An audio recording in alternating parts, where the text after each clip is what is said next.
Welcome to the very first episode ever of Roll Around and Find Out, adventures that take place in my homebrew setting of Kueza that can be found across actual play spaces and eventually an audio podcast show as well. I am so excited and grateful to Luke from Bard Shots for hosting this first story to be released to an audience.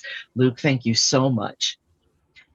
I am Amelia Malcolm, the creator and GM of all things Roll Around and Find Out, and you can find me everywhere online at Disabled Dystopian. I am so excited to finally share this world with everyone. This is not your traditional world. It is intended to be game system agnostic, so different things aren't called what they traditionally are.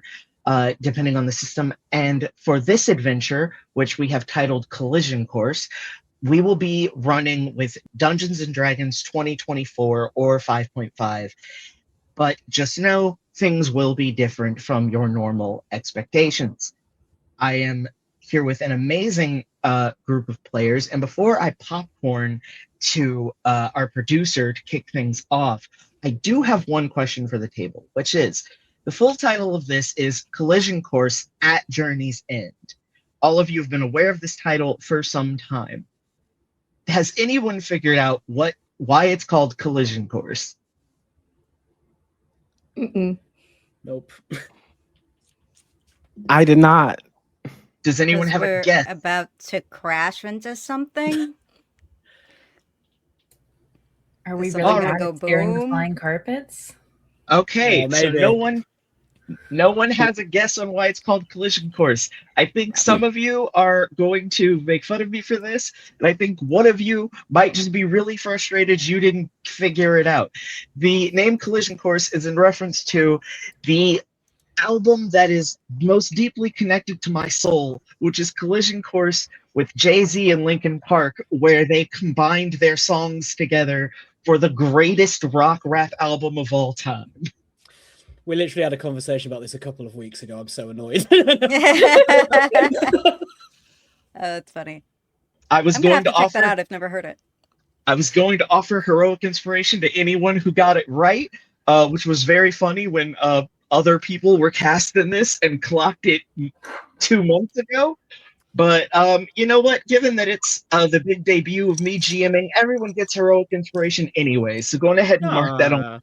Thank you so much. Yay! I love heroic inspiration. I should also note for our audience, this is a level 15 D&D 5.5 game. All of these players are playing characters that have known each other for a minimum of 4 years or more. They are already legends. There are already statues being constructed across multiple locations in this world for the greatness and heroics that they have done. And I'm actually going to change my popcorn. I'm going to popcorn it to your group's fearless leader, Taylor Murchie. Wahoo! Hi, I'm Taylor Murchie. You can find me most of the time over at Hilarious Save RPG. I have they, them pronouns. And I am playing Kyrie Amadeus Belmont, a elven not paladin, herald. An elven herald in this world. She's beefy, she's stupid. Yeah. And I don't think she thinks of herself as the leader at all. Like I think she's like, surely everyone wouldn't just follow a person for no reason. They've got to have their own motivations. And so like I think she feels like maybe sometimes the life of the party, but I don't think she views herself as a leader of this group because it's all a very collective decision making situation. Beautiful. Let's popcorn it over to our fearless producer and your first party member, Luke. Thank you very much. I'm Luke. As this is on Bard Shots, most of you will know me, but I am the creator and GM of Bard Shots, which is a UK-based actual play that does different systems every month with a new cast every time. Very excited to get to play for a change and go back into D&D. I'm playing Hudson, who is an elven bard and was the first one to decide to join this democratically elected party. He is from the same place as Taylor's character and is journeying to find out some stuff that's happened to his family in the past, but we'll see what goes on there. But I will popcorn it over to his boo in this party, Green. Yes, Boobo. And we, Agreed. and Luke's character are in a relationship that is beautiful and lovely. And my character's name is Poppy. By the way, I'm Green. Pronouns she, her. I am a Muppet most of the time, a human for the rest, and I can be found at Hilarity Save RPG, producing, doing stuff, rolling dice. With our lovely Taylor Murchie as well. And I don't know when this is coming out, but all of Phase and Gaze is probably out by that point, and you should go check it out because a lot of lovely people are in it. Not me forgetting to plug my own fucking charity stream. It's been a long day, folks. Poppy's also a she, her, human bard, druid, all that fun stuff. You can, yeah. And I'll popcorn it over to, let's go, Melanie. Gotta remember to unmute. Hi, I'm Melanie. I'm playing Pastel, whose pronouns are she, her, but I don't think she's thought very hard about gender, so it could be anything really. Whatever the hell flowers have going on is probably close enough. She is a, in world we call it a speaker. Yes. Yes. Which is a cleric of the light domain, for a god called the Many-Faced Dancer, affectionately titled Rave Cleric. She's a problem, maybe. We love her. I cannot be found on the internet. I don't do things. And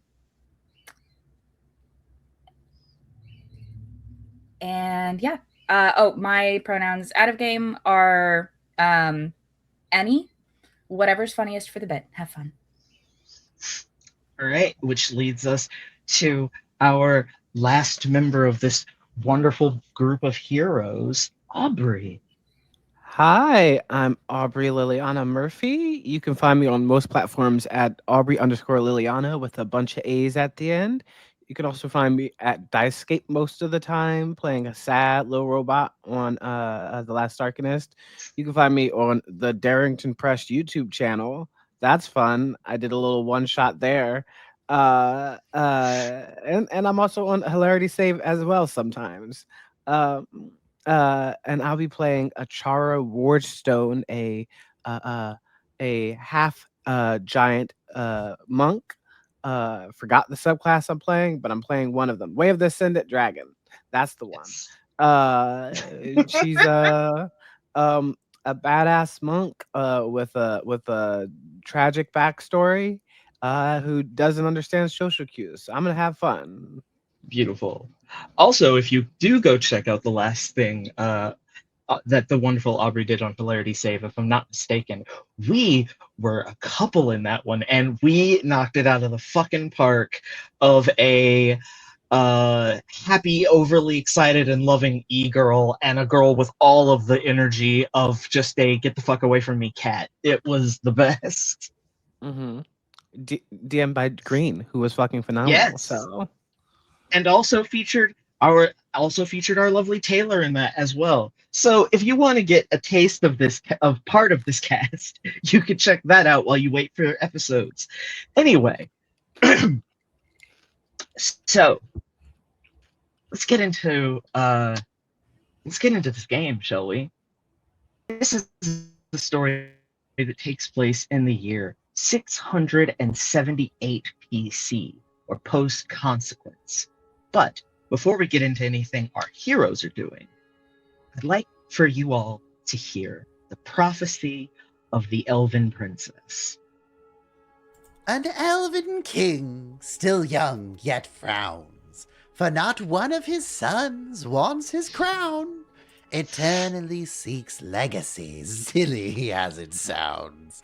He fears his kingdom falling down. Cracking, crashing in a round, the first elf-made king cries to this clown, "Show the future fortunes now, as all his heirs never around. But if a daughter, good tidings abound, all things lost can then be found." Shout out to the jester that did that. Absolutely. That's hilarious. I love it. So basically, heir's bad, daughter's good. Like, is what I got from that. Yeah. Shout out to Sounds Table Time bad. Zane. Mm-hmm. Incredible. Shout out to Table Time Zane for recording that wonderful bit of voiceover. And shout out to Taylor Murchie for editing out the other options that were given. It took 2 That- seconds to clip, but thank you.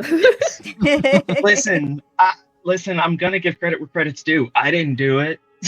So Fair. Fair. Appreciate that. That's fair. if I didn't do it, I credit the people who did. So what'd you guys think of that kind of creepy, kind of comedic prophecy?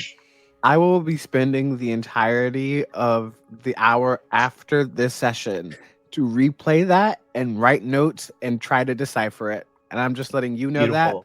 that's what's going I'm to doing happen. the same. I'm doing the Yeah. same.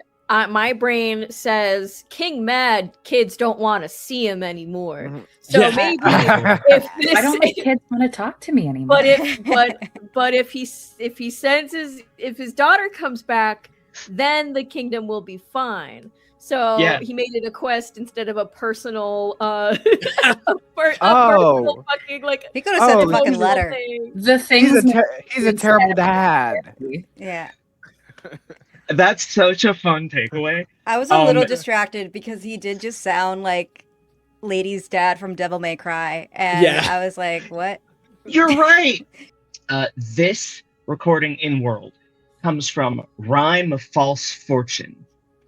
Words of the Binding. So it is the Rhyme of False Fortune in the collection known as Words of the Binding. True to the fortune, King Almar of Endal's next child was a beautiful baby girl, but in his own interpretation of the jester's telling, King Almar had his daughter raised far away, and once she came of age, she was placed in a now dangerous castle claimed by monsters and a great dragon. None who venture to find her ever return.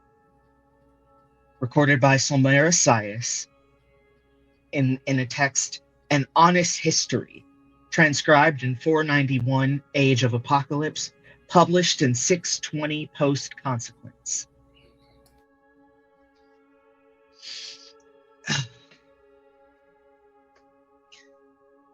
Light and color dance across stained glass, the colors turning to ephemeral paint against the white marble walls of this strange chamber.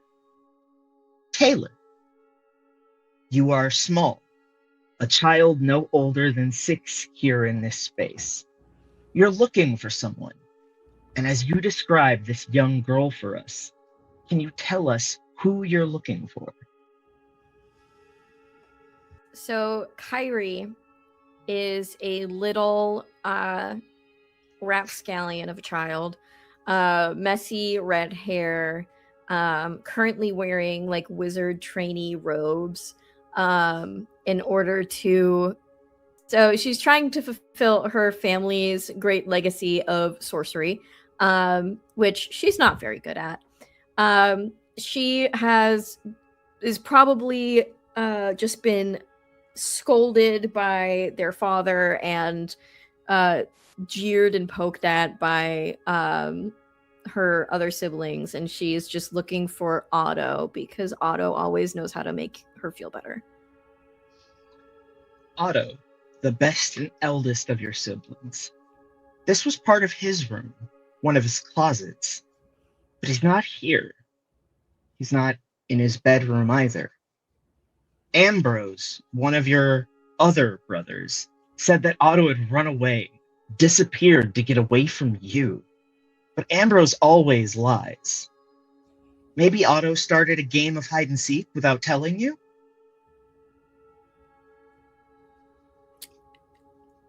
She has that feeling of nervousness in the pit of her stomach of Ambrose always lies, but what if he's not lying this time? And is going to like tornado through the room to try and find Otto. Just like kind of calling out to like, if it is a game, let him know that like, I don't like this anymore. Like, this isn't funny anymore. Since you're level 0, go ahead and roll a d20, and we're going to call this a perception check. 3. For this level. Beautiful. Looking around this strange closet, you see a large trunk that has been unlocked, a broken wood box, a ripped roll of parchment, and a familiar hat. You said you wanted to put the parchment together? Mm-hmm. My dearest little unicorn, I'm writing this because I'm too weak to tell you in person.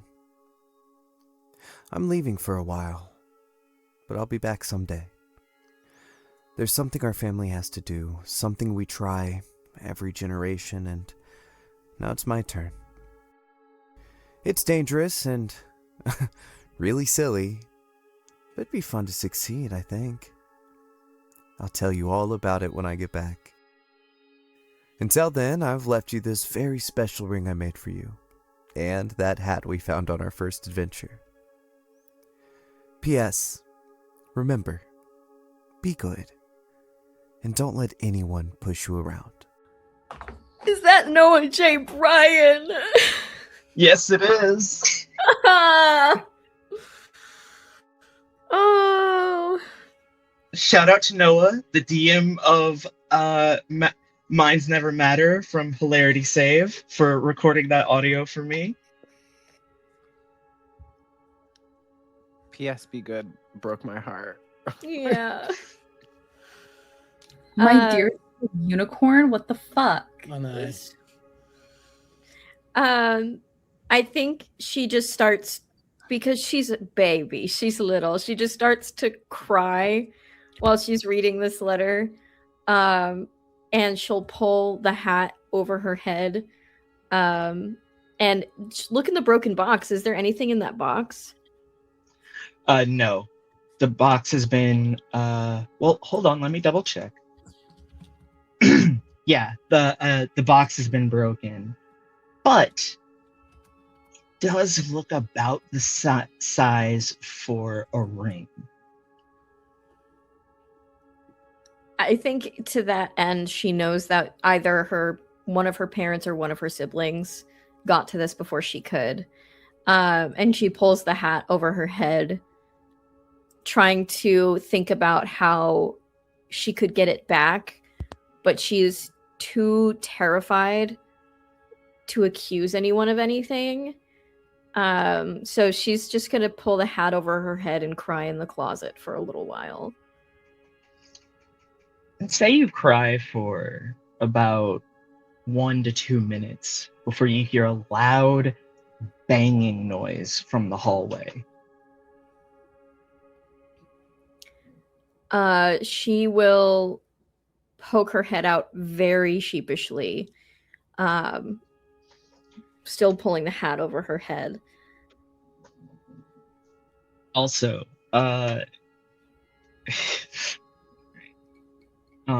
would you like to describe that hat? Because our audience has no idea what that hat looks like.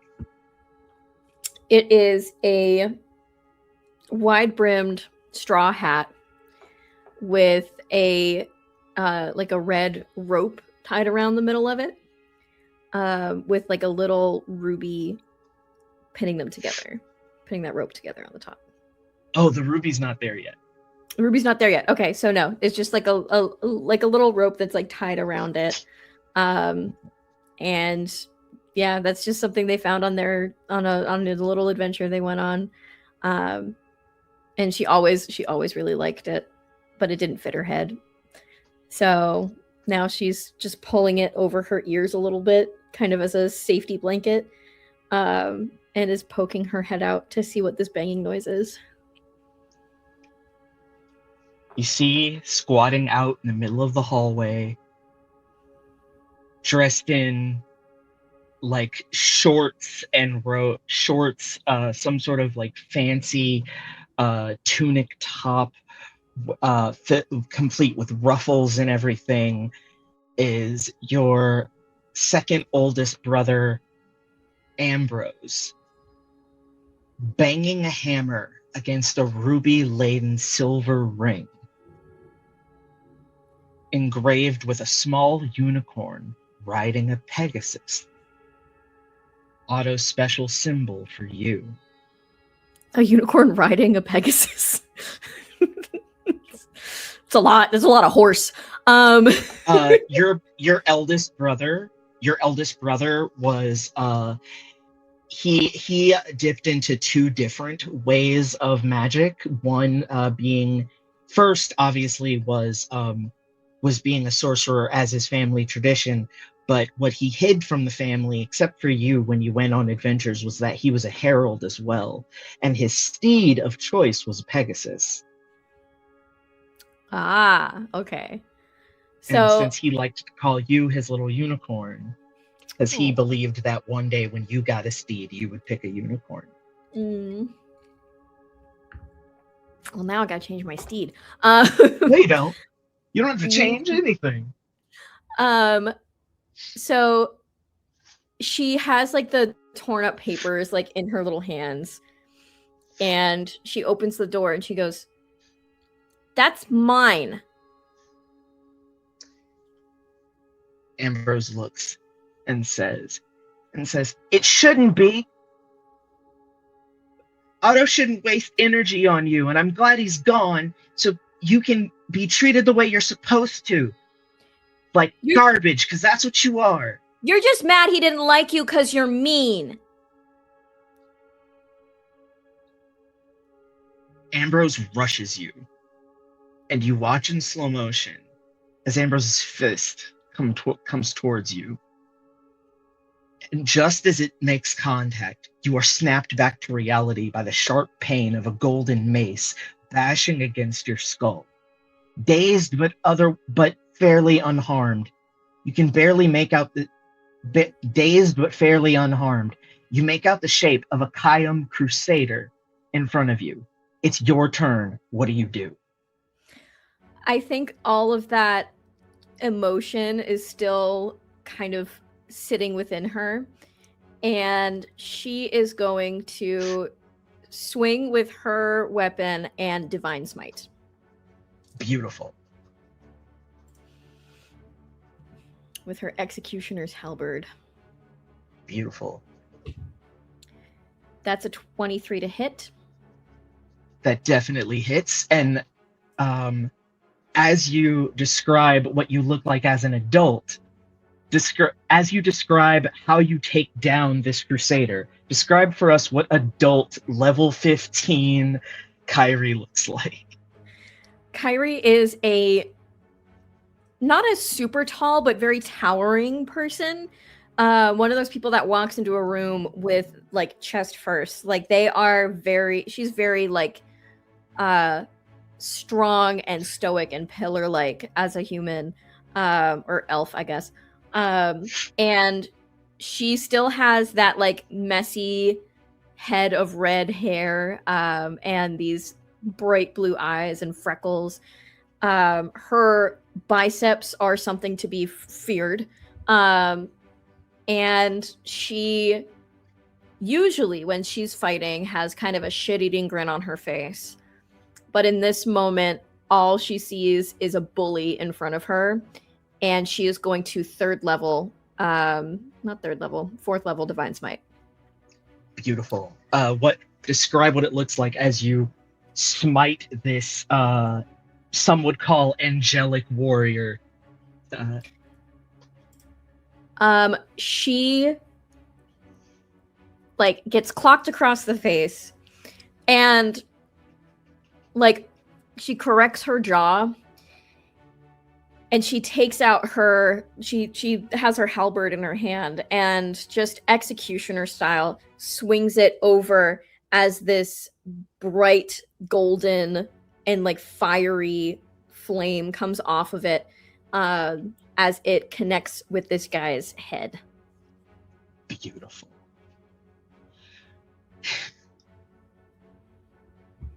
Aubrey, you are locked in a very one-sided battle with a Kylum Legionnaire. And after your last hit, they are not only on their last legs, but stunned. You feel the power of a great dragon roaring within you to finish this. You're up. Describe your character and how you put down this opponent. Got it. Achara is also a very big woman. She is a half giant, so she's about. Let me just check really quick how tall I made her. I didn't write down a height, but let's say she's about 8 feet tall. That makes sense for a half giant. She's tall, broad shoulders, definitely like ripped. She has like curly hair that she wears like a head wrap in it you'll see the little art we have. You'll see her little hair. It's really cute. Taylor did a really good job. The art, everyone will have seen the art by now, so it's fine. Yeah. And she just has like a semi-permanent scold on her face. And I think she takes her quarterstaff and she just sort of like throws it almost like a boomerang. And this like quarterstaff just spins through the air, clocks this guy in the jaw, spins back to her, and she catches it with one hand. Beautiful. You drop your opponent. I will say your opponent falls unconscious in front of you, and you stand victorious. Luke, you are back to back with Green and Melanie, the others having broken formation. You see the Legionnaires begin to rush you, but Akina, your ally Uzoma Storm Dragon, snatches them up and flies off to either eat them or drop them, you're not sure. You have one enemy still in front of you. You're up. As you describe this victory, please describe your character for us. Absolutely. Hudson is elven. He's quite short for his kind, about 5'8". We love a short king, especially with all the tall women we've got around us. He's got a very lean frame. Always looks probably a little bit uncomfortable in his skin, I think, because he's quite an anxious person, and especially in this moment. But he's got a subtle golden hue, some scruffy blonde hair, and a few days of stubble, I think, as we've been probably traveling.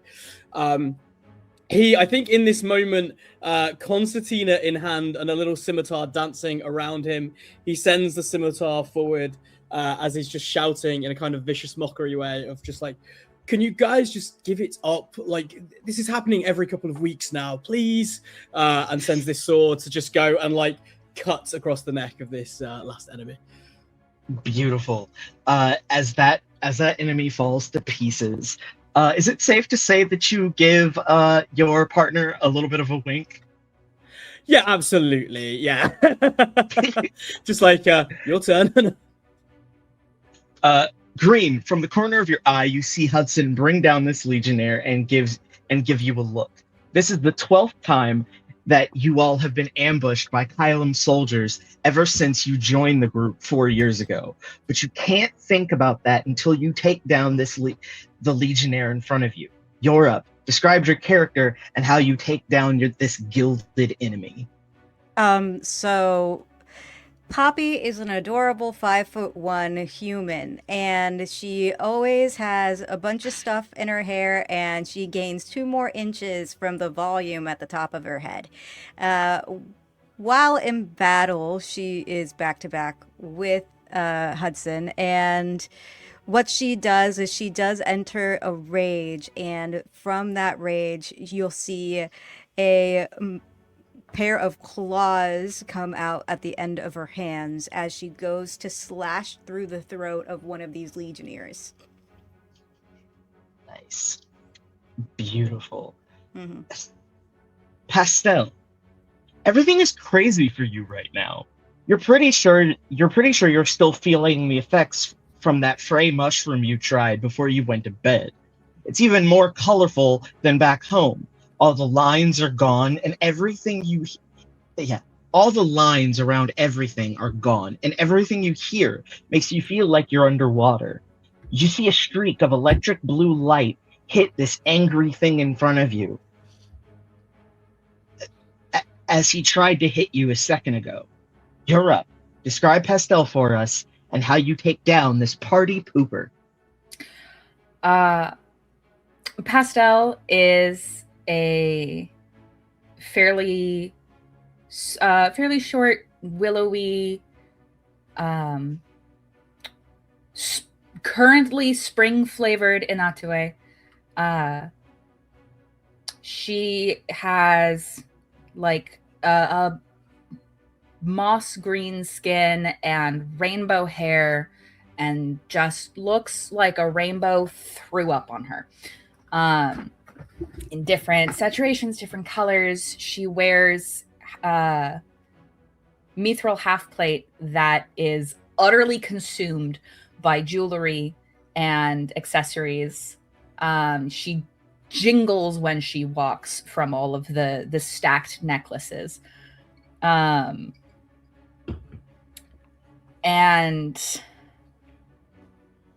she has always been more of a healer than a fighter, but she carries a disproportionate scythe, glowing with silver moonlight. And she ducks out of the way, almost like dancing, of the attack, and spins the scythe around to bring it up across the front of the one in front of her, and is looking around a little bewildered for anyone who looks like they need healing.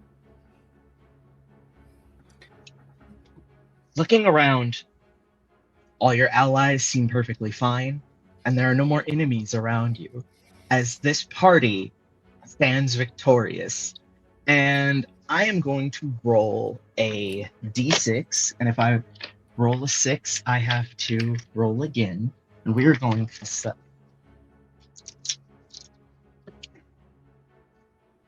Which one of you would like to tell our audience the name of your party?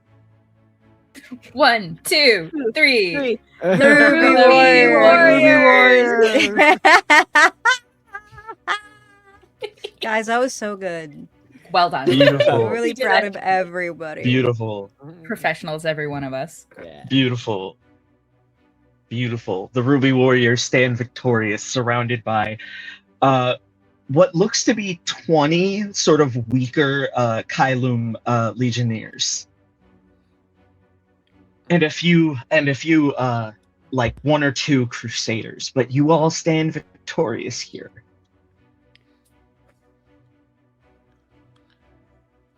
Good job, Owl. We fought wonderfully, and we will be remembered this day. I wish they'd leave us alone. I know. Who's counting down to the next attack? Do we want to start making bets on when they're going to turn up next? Or My bet's on 3 days. yeah, I'm in there. I'll bet 2 days. I was just saying Poppy is doing her breathing exercises to calm out of her rage. Mm. Beautiful. Beautiful. You all feel a hum of magic from your echo rings, and the familiar voice of your partner Uzoma calls to you. So, bad news. Akina can't cross Titanfall by land or air, apparently. So we're gonna need to do this the old-fashioned way, and without a very good map. I'm coming in for a landing now.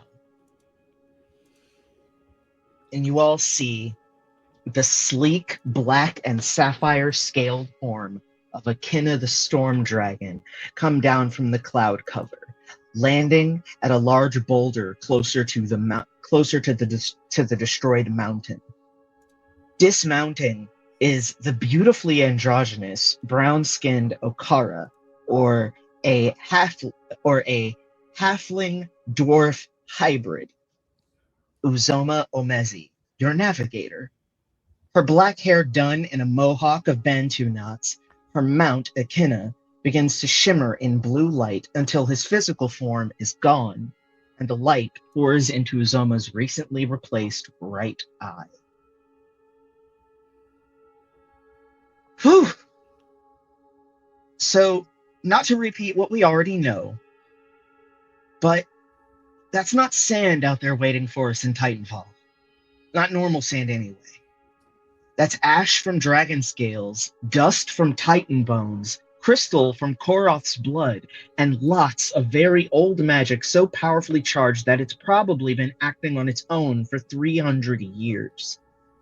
Yummy. Pretty sure a bunch of lesser gods and magic users died in that too. So who knows how many layers of unnatural we're about to walk into. I'm not trying to change anyone's mind, and I'm still willing to go in myself. But I just need to know one thing. Uzoma walks over to you, Kyrie, and maybe it's because when you met him, or maybe it's because when you met her, you were in a position of need. But despite their very small stature of 4 foot nothing, they come off rather imposing when they get like this. Is the joy in proving yourself, or the thrill of the challenge, or whatever is driving you right now, worth it? She looks you in your eyes, or as close as she can. I'm not doing this for thrills and joys. I'm doing this because I have people that count on me to do it. Well, No all right. one here has to come with me. Well, I for one would love to come. It's I've really enjoyed the important, battle. yeah, that we all stick together. We've gone along this far. Yeah. This is the most fun I've had in my life. Where else would I be? I just hope that none of you think that you have to be here for me. We're not just here for you. We're here with you too, and we want to support you. But we're all on this journey together for a different reason. So Yeah, I'm here for Hudson. I'm just kidding. that doesn't help. That doesn't help, Poppy.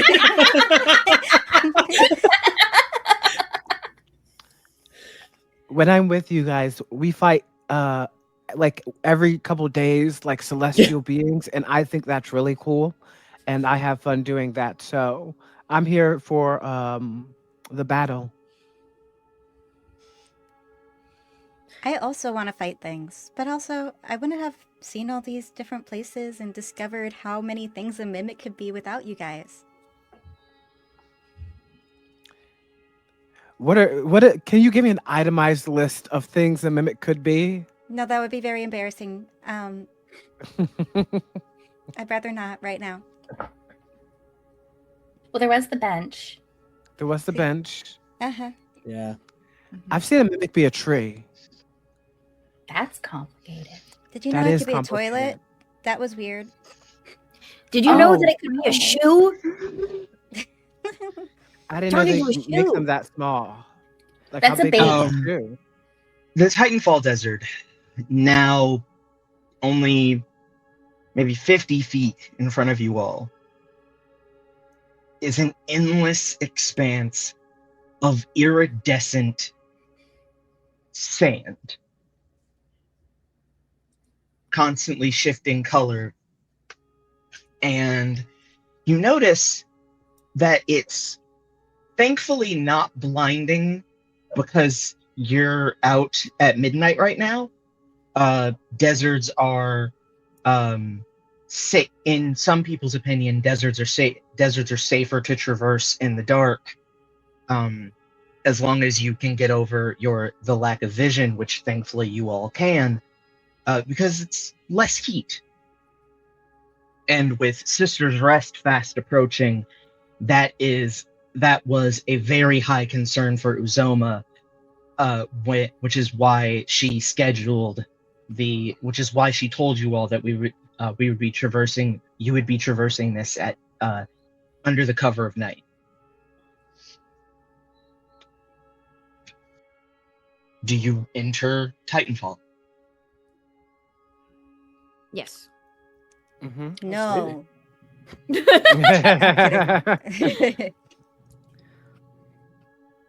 The moment you touch the desert, you feel everything shift, heavier and off balance. Perhaps from the sand or from one of the many strange magics that you were told would probably be at work here. You feel a pressure at your temples and your throat, a sense of vertigo, then a vibration in the back of your mind. I need everyone to roll a Constitution save with advantage. You had the DC is 20.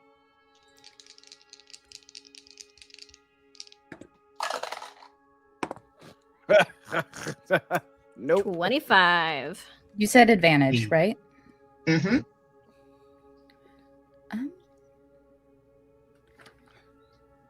That's a 10 for me. 17 for me. Okay. Poppy, I got a Uh, 26. beautiful. 16, because I forgot to actually pull out my physical dice. Where are they? They're there. Okay. So for Pastel, Achara, and Hudson, your vision starts to blur again. It's already dark out, and then the iridescent sand is a shifting complex of colors, but it also can turn into a shifting blackness. Maybe something just feels off, and you all vomit. Hmm. Oh shit, are you guys okay? I think it was all the booze. Yeah.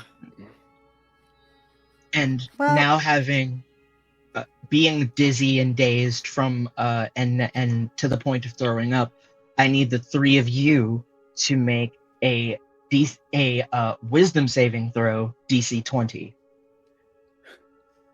Is this one Um, without advantage? Oh right. It's actually with disadvantage because you failed the last thing. I'm gonna have Poppy cover up the throw up with the sand. Got like you. A cat. Thank you. Like a cat. I just made a dirty 20. Beautiful. Tragically, 19. I have a Okay. +9 to my wisdom save, and it's still not enough. Oh, 14. Hudson, how about you? 14. Okay. Oof. Pastel and Hudson, you feel the vibration against your consciousness. Or you feel the vibration against your consciousness. Then a sharp, claw-like pain strikes your mind as a voice, now void of breath, reaches from it. You feel it attempt to reach from the vibration, but it can't. You can't hear it. There's nothing to hear to make the sounds anymore. You take 20 points of psychic damage as a long dead, violent Gesh fails to command you. Goodness gracious. I almost asked if I could see where this was coming from, but then I remembered what was earlier described, so probably not. Achara, the vibration in the back of your mind swells, but whatever it is old, long dead, and does not have power in the here and now. You feel it. You feel it shatter like glass against you.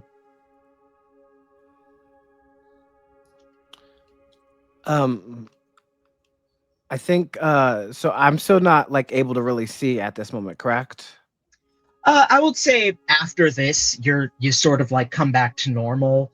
Everyone will slowly come back to normal. I would say probably Kyrie and Poppy are fine first, then you, then Pastel and Hudson. Got it.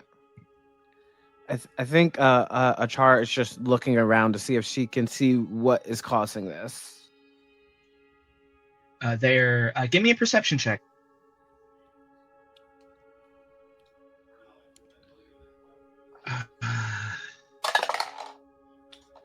Dirty 20.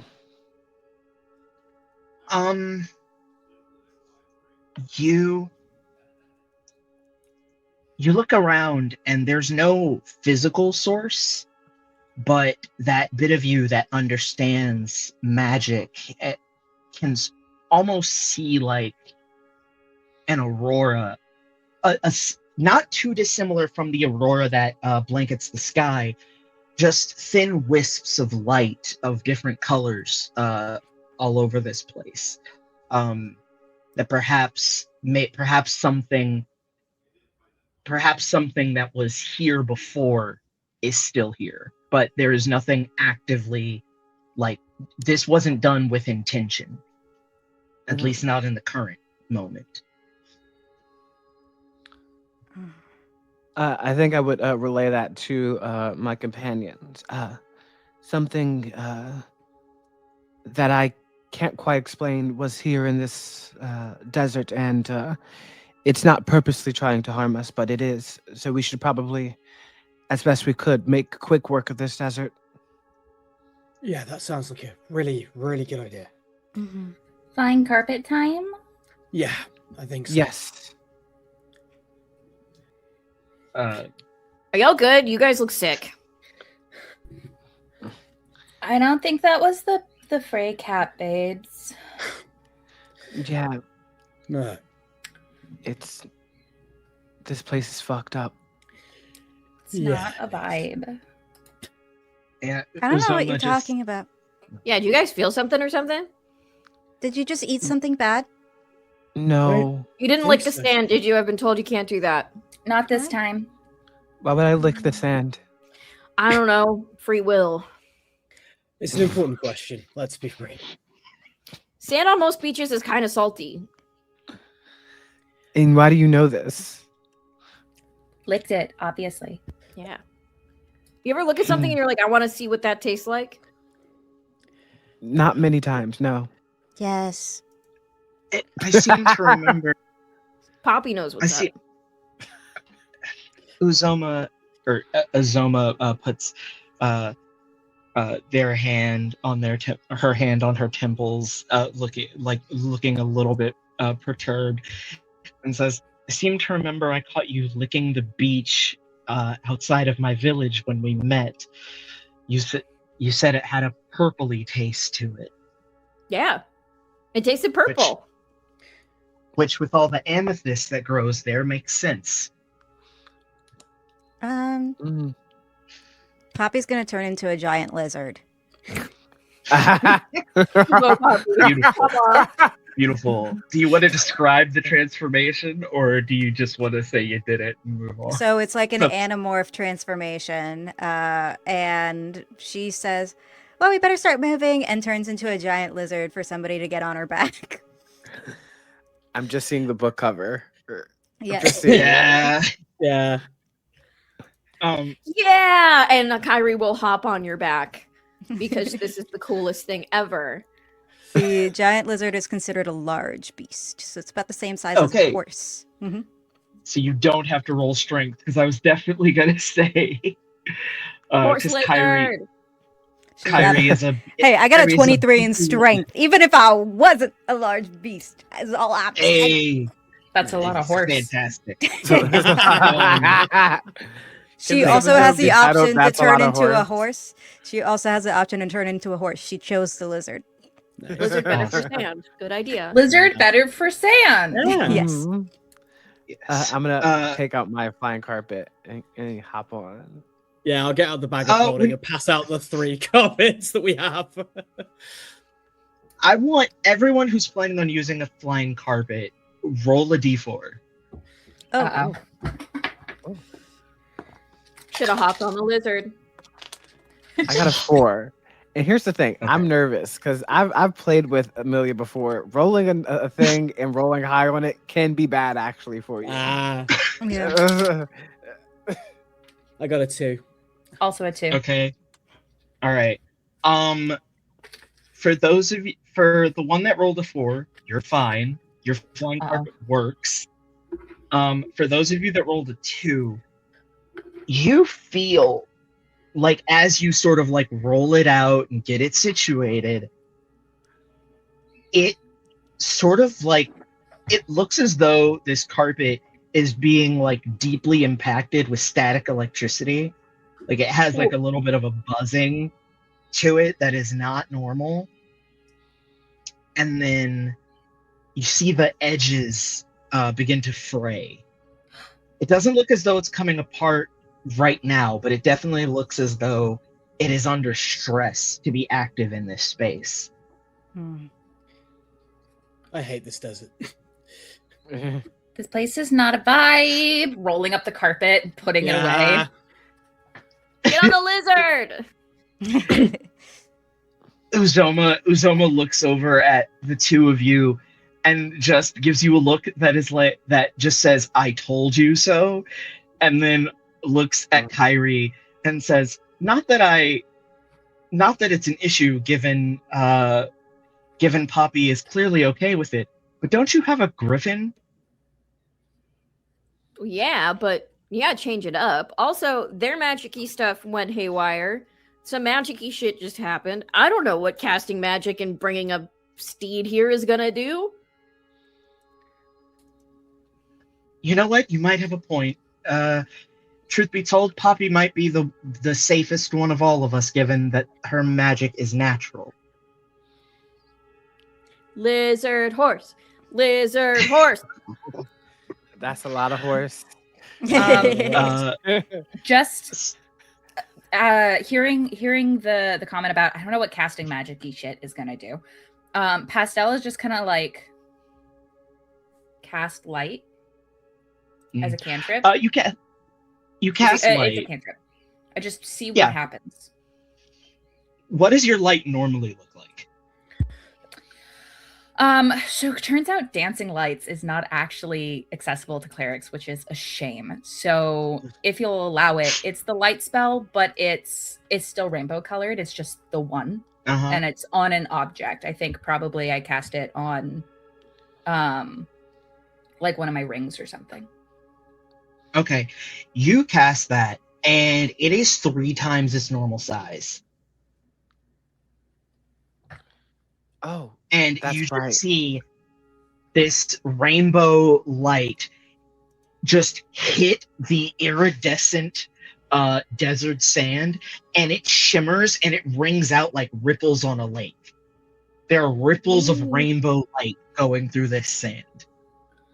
Oh my god. I changed my mind. This place is such a vibe. Anyone That was who quick. glances at Kyrie now sees the temptation in her face to call her Griffin just to see what would happen.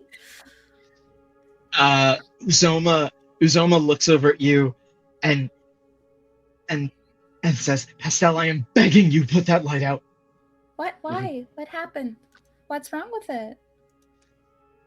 Maybe there are creatures that I might call? You hear Oh no. Love that. a ground quaking, blood curdling, bone chilling scream. It is deep in bass. It feels as though this voice could command you to end your own life and you would have no choice but to obey. And it ripples out from the shattered mountain nearby and goes across these sands. Oh, that's why. And like she'd been covering the ring, but now like fully smothers the spell. Nuzoma points at the shattered mountain. He points at the shattered, just destroyed mountain that you all have sort of been like, that you all had just passed as you made your way into Titanfall, and it is Mount Korokara. Once a beautiful nameless peak of the Gonzet Mountains, this mountain was believed to be absolutely unremarkable aside from its great size. However, it is the place that Koroth the Colossus was summoned from and then later made his throne. And his soul, when he was later defeated and ripped into multiple pieces, his soul was put inside of it. So it's his prison. Got it. Great. What was that? Uzoma says, it's okay. From what the people at Ianamua told me, the mountain screams sometimes. But just like the scream, and just like the magic that almost impacted, that did impact two of you, I'm not saying no magic, I'm saying magic when necessary.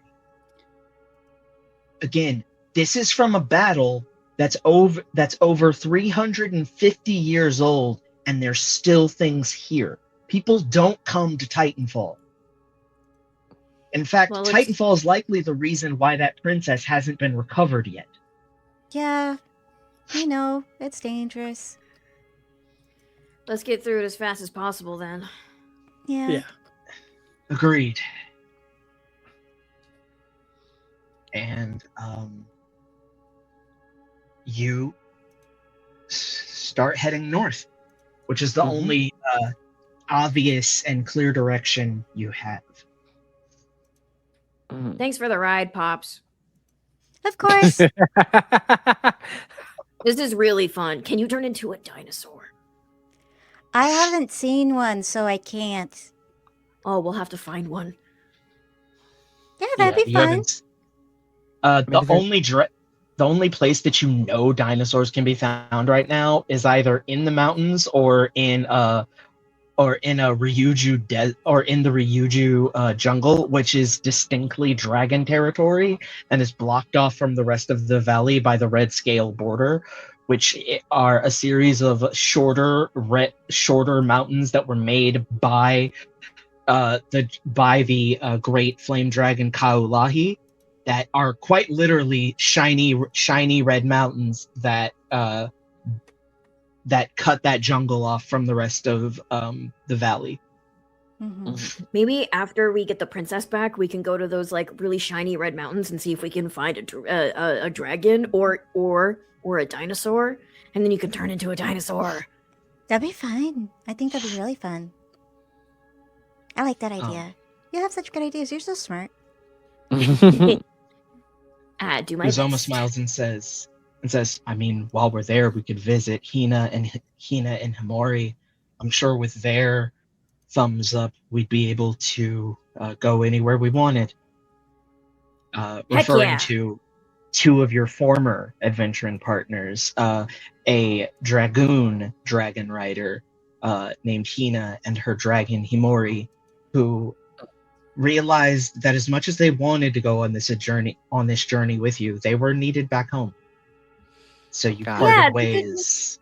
It'd be so good to see them again. Oh man, I hope they're doing all right. I was hoping we would just fight a dragon, but that's cool too. I We can think do both. the dragons Walking- there are friendly.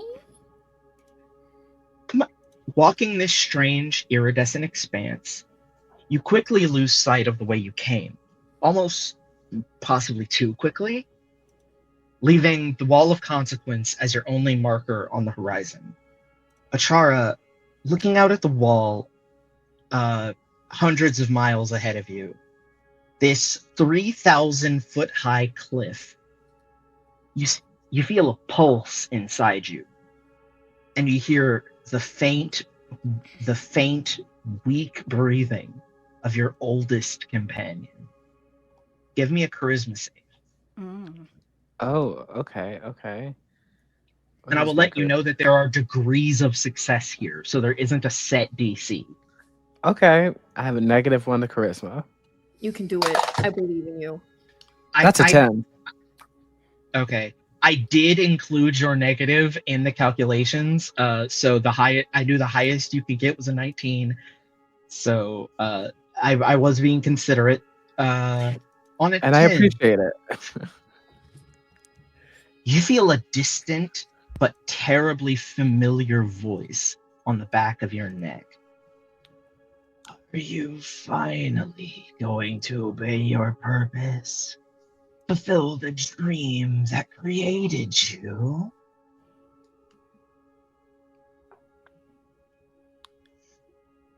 With the 10, I think there's like a bit of something like breaking down like of the wall, but I think Achara just is going to ignore the voice, like even if it keeps talking to her, she's going to do her best to not respond to it. Mhm. You know, somewhere on that wall, trapped by the god of consequence on the first day of the year 616, when the age of apocalypse came to an end with his birth, somewhere trapped on that wall is the physical body of a Kenya. The false god and ruler of the false god and one of the rulers of the hells that you were born to reincarnate. But you chose a different path. And as you think about this other path, you're not sure if you did it on purpose, but the next time you pay attention to where you're physically at and what's in front of you, you're looking at Kyrie. Oh, Hey, Achara, do you want some road snacks? I've got some jerky in my bag, and I'm Oh. kind of hungry, but I wanted to offer to share first.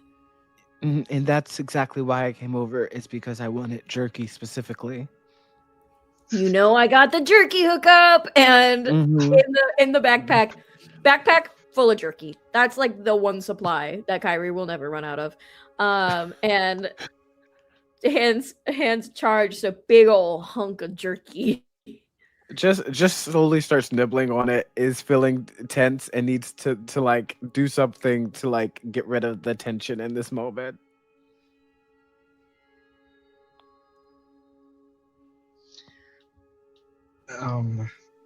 Give me, Achara, how much does Kyrie know?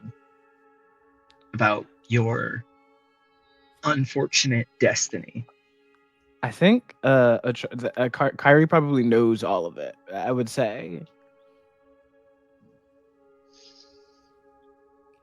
Let's take a trip down memory lane.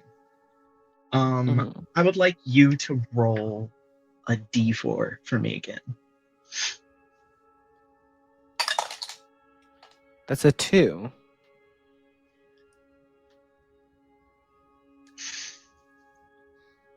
What is the worst sort of flare up of Akenya's influence that your fellow Ruby warriors have witnessed?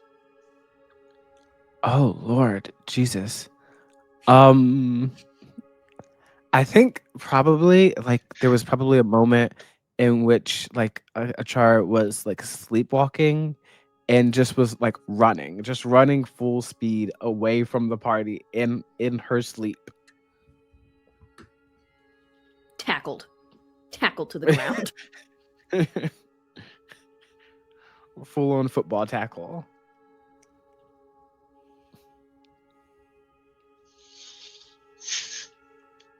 Achar probably wakes up tackled and is like, "What's happening?"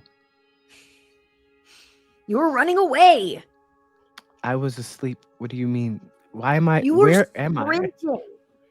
Like 2 miles from camp. I'm a fast runner. Not as fast as me. Haha. Come on, let's go back to bed. I love that because because it's beautiful and adorable, but also because I'm pretty sure mathematically speaking, on the monk's character sheet, they are faster than the Probably. herald. 100% they're faster. Yeah. There was cheating on the way of just before the tackle, the griffin was dispelled. But Yeah. knowing that Achara did not see her chasing her, she was like, I can tell you that I was faster this one time. I beat you in a race finally. I will never not find anybody racing a monk not hilarious after the critical role. She's much faster than you. You don't know that. Yes, I do. It's literally on her character sheet. Oh my god. All right. That was one of our mini flashbacks that's going to be happening. And coming back to yourself in this moment, do you think that if one day you succumbed to this destiny and became this great danger for the world,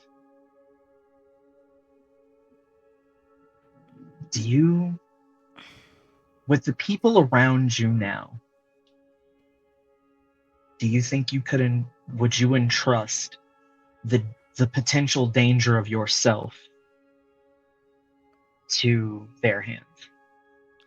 Oh, certainly. Given the fact that they helped me kill a dragon one time, for sure. An undead dragon, but yes. An undead draconic sorcerer. After about an hour of walking, you all start noticing bones, rusted and warped weapons, and even a few more recent dead, likely people who attempted the same as you are now. Many of them carrying banners of noble families or ambitious leaders. Poppy, you see one skeleton dressed in the long tunic and shorts style of Hunlo, the bones of their right hand still gripping an amulet of the elders above. And notice the charged gold and orange glow of the 2 sunstones.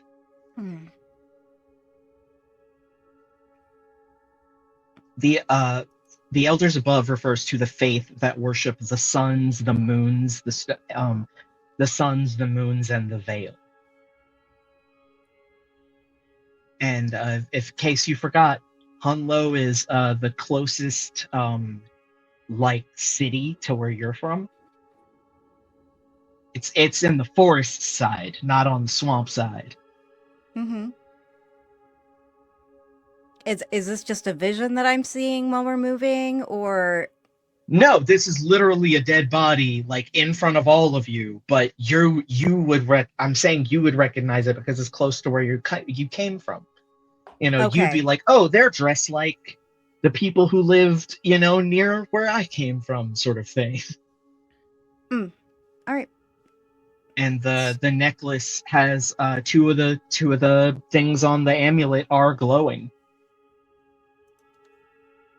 Can I roll something in regards to remembering what the glowing amulet means? Yeah, give me either an Arcana, Nature, or Religion. Gotcha. Arcana, nature, or religion. And I keep those stats. This wild I shape think is seeing- ridiculous. I think seeing like the bodies in noble houses and stuff, I think Kyrie would hop off and inspect as well for a second. Okay. looking You're for checking out something the very other. specific. You're Yeah. checking out. What are you looking for? Looking for her house. Specifically if one of these bodies is her brother. Give me an investigation check. Oh, she's so bad at that. Okay, I got a dirty 20, by the way, on a nature check. I got a Nice. 6 investigation. Okay. On your 6, you don't see anything that looks like the Amadeus family, but it's been what, 20 years since Otto left. So Yeah. it doesn't, and also this is just the first batch of bodies that you're stumbling across. Poppy, on your check, normally when an amulet is being used, it's being used in the same way that any other arcane focus would be used, which means some magic is being applied here. And I need all of you to give me a dexterity saving throw. Do I get any perception with my dirty 20 on what type of spell is currently in play, or no? Something that definitely involves or is invoking the light of the suns, either in a natural way or in a religious way. You don't know for certain, but given this is a religious amulet, that's more than likely. And is this 10. save straight or with advantage? Straight. Got it. You said And dexterity? I'm sorry. Yeah, dex. Oh, I have advantage on that. Yay. Huzzah! I got an 18. Also an 18. Beautiful. 28. Beautiful. I got a 10. Beautiful. It only rolled once. Let me roll again. Okay, I got a 17. Okay. Everybody who got above a 15, you only take 10 points of radiant damage, as coming out of this amulet, probably activated just by the fact that there is something alive in close proximity to it, a half broken guardian of faith spell erupts out of these glowing sunstones, and with a violent roar, attempts to take this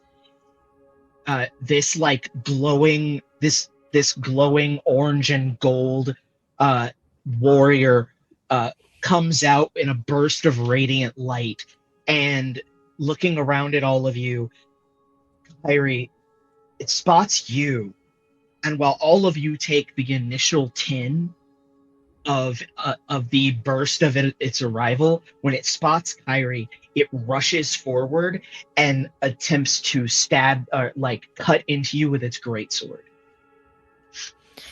And it does, but not very much, because this is radiant energy, and you're someone who channels radiant energy yourself.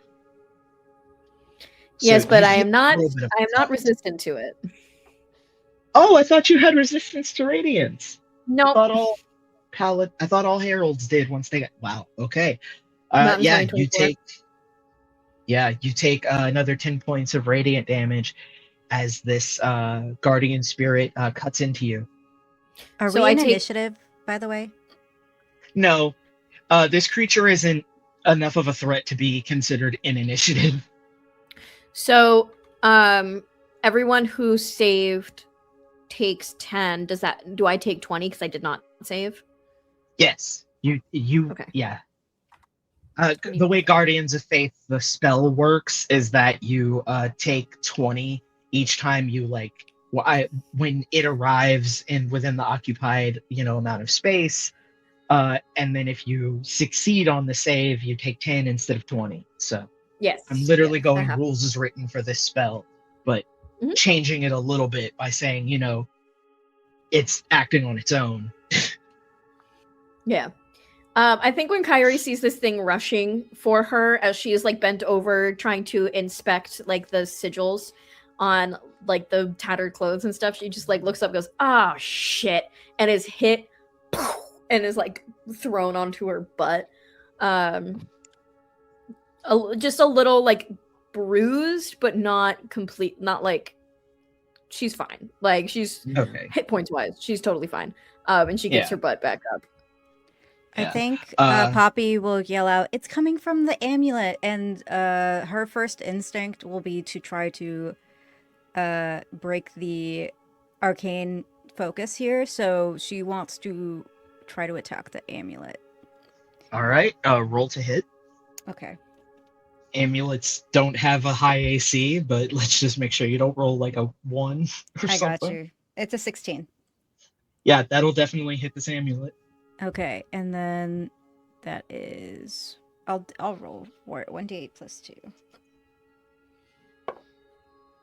Well, that's 3 points of damage. How many? Three. Okay. Well, 3 I'm gonna let you know. 3.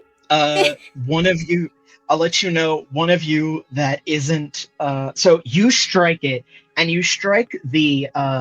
You strike the symbol of the second son, or of the elder son quest, but the second son Tariq. That orange sunstone is still glowing bright.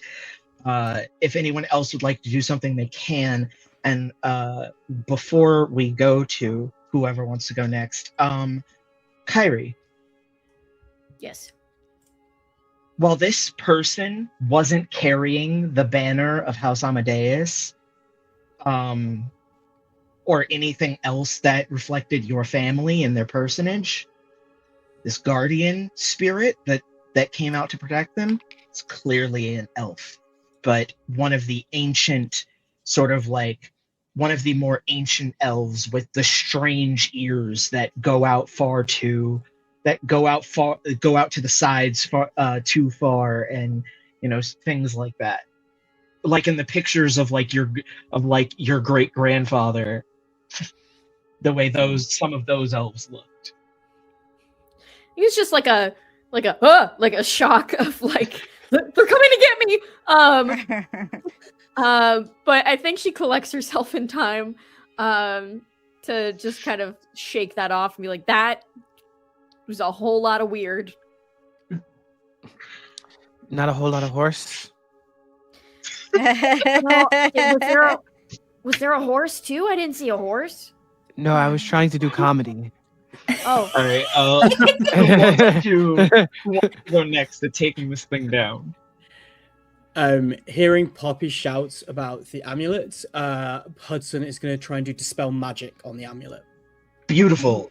The amulet does not have a resistance as it is an inanimate object.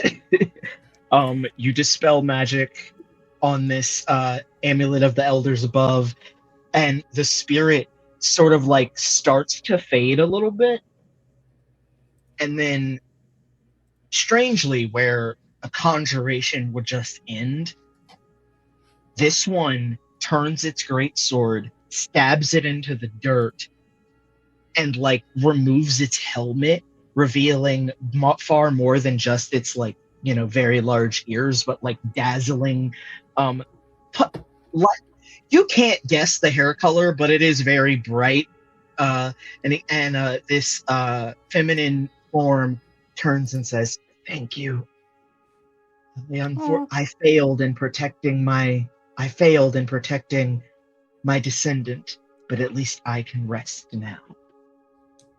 And then the light fades, and the great sword has actually been made real and is stabbed into the dirt. Do you think it's one of those swords that if you pick it up, it'll start talking to us? I pick up the sword. Nothing happens. It's not talking. Shoot, maybe it doesn't like you. Oh, It's not talking yet. Yeah. What distinction? Mm. I mean, hopefully it's not a mimic. So oh! I put the sword down. Uzoma calls out and says, "The wielder of that sword is gone, and I don't think it went into the blade." Kyrie, I think you should have this sword because the thing attacked you and you technically beat it, so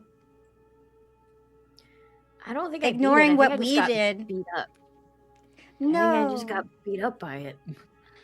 I mean, it takes a little bit more to get beat up, but I mean, it was just sort of like one sort of stab. Kyrie, give me. It kind of looked like my great ancestor grandpa or grandma from like the books that I was told to read when I was little. Kyrie, are you a desert person? No. Kyrie, give me a either a history or an investigation check. Ooh, I'm better at history. I'm gonna do that. Oop. That's a nat fucking 1, baby, for a 5. The dice Yeah, is this very old-looking greatsword. What you notice as you're looking at this greatsword is the blade of it is like rusting incredibly quickly. Now that you put it back down. Kyrie will kind of like pick it up. Is it gonna does it fix it if you hold it? Nothing happens. It's like disintegrating. Hudson, yeah. would you like to try an investigation or a history check? Yeah, let me do a history check if that's okay. Mm-hmm. That's right on that. That's a 25. Beautiful. You see heraldry, like insignia engraved into this blade, on the hilt in particular. And it is a house that you are not, it is an elven house that you have never interacted with personally, but you recognize the symbolism of an elephant, which tells you that this came from whoever this was and whoever this family was. They likely come from the elven jungles of Omukan, which is a considerable distance away from Indalia and the kingdom that you and Kyrie hail from. I'll pass that information over and just say, it's weird that they're so far away and that they went to immediately attack you as he sort of shows the symbol to Kyrie. Yeah, but also angels have been attacking me and we don't know why. Yeah. And there's been a lot of people that kind of want to hit me. So maybe just add that one to the list, I guess. And Kyrie puts the sword down. Fair. Hudson will open a little notebook and just add them on a long list of things that we're looking out for. Weird things that attack my friend. Yeah. All right. But with that, you also are given the reminder that tonight is the midnight of the 27th, which means tomorrow is the last day of this month. And the day after that is when Sisters Rest, the month of no nighttime, begins, which means it is the peak of summer, where the eldest son Quest and the young flame Tariq are both in the sky, and places that are barren become incredibly dangerous under that much heat. You've heard Uzoma Well, it's a talk good about thing we're it. moving. Yeah. Mhm. Uzoma, I have a question about magic. So- Yes. If we gotta get through this place tonight, right? Because tomorrow it's gonna get all fucked up and warm. Well, technically, we need to get through this place within the next 30. Hold on, because we left at we set out at midnight. It hasn't been that long. So 12, and then another 12. Yeah, we got 24 hours. Do you think casting speed magic is necessary right now? No. I actually, judging from how that light magic affected, who knows if you'd just be speeding up yourself, or if you'd be speeding up the ground, or something inside the ground. Yeah. You're Or right. All right. time itself. Oh my god. I was don't also want- thinking that. I don't want to think about that. Above That sounds board, weird. I started thinking of the old island is what my brain started thinking of. The old island. Okay, then let's just do it the old-fashioned way. You all start to hear rumbling from the ground below. We move. Yes, we gotta go. Yeah, Run. let's go. Run, book it, run. I've seen enough Dune. I've seen enough Dune. Yeah. No, that's not As good. as you are running,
So you all hear rumbling.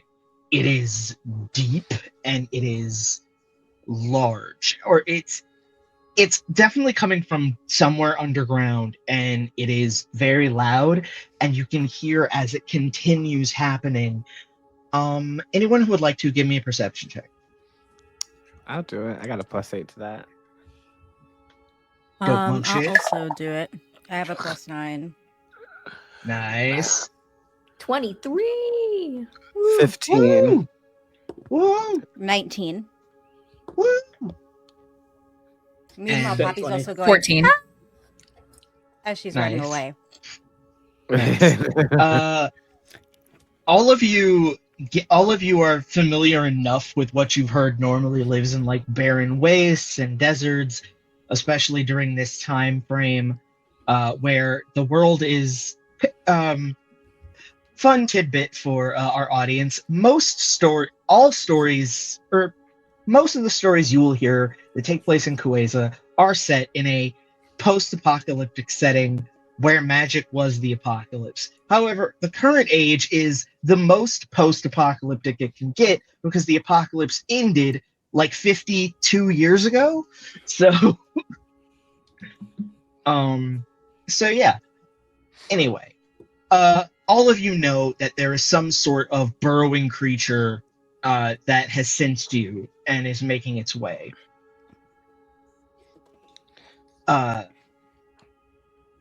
Uzoma, as she is running, draws out her hand axe, which, funny enough, that I'm gonna say they probably got it together at on an adventure of some kind, because Kyrie has an executioner's weapon. Which one is it?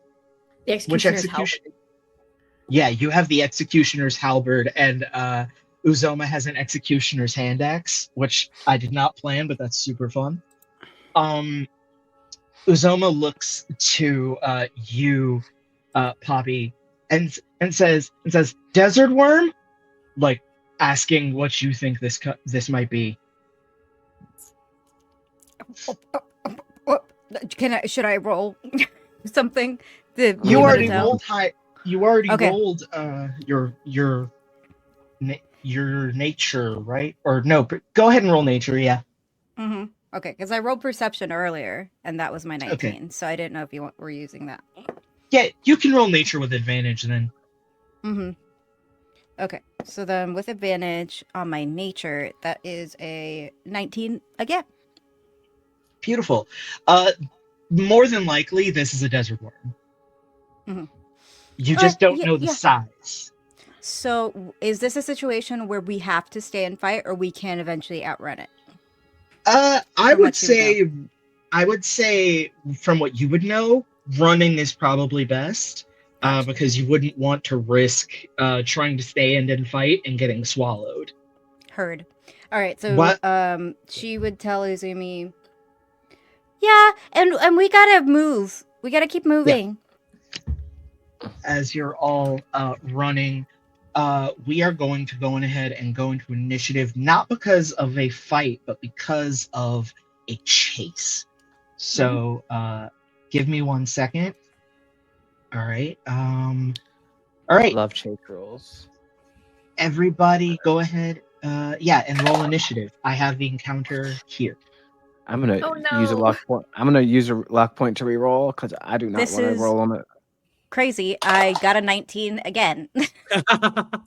17. Hey, I'll that take number it. generator, if you're doing digital, that number generator is being very nice right now. So good. I'm jumping between the two,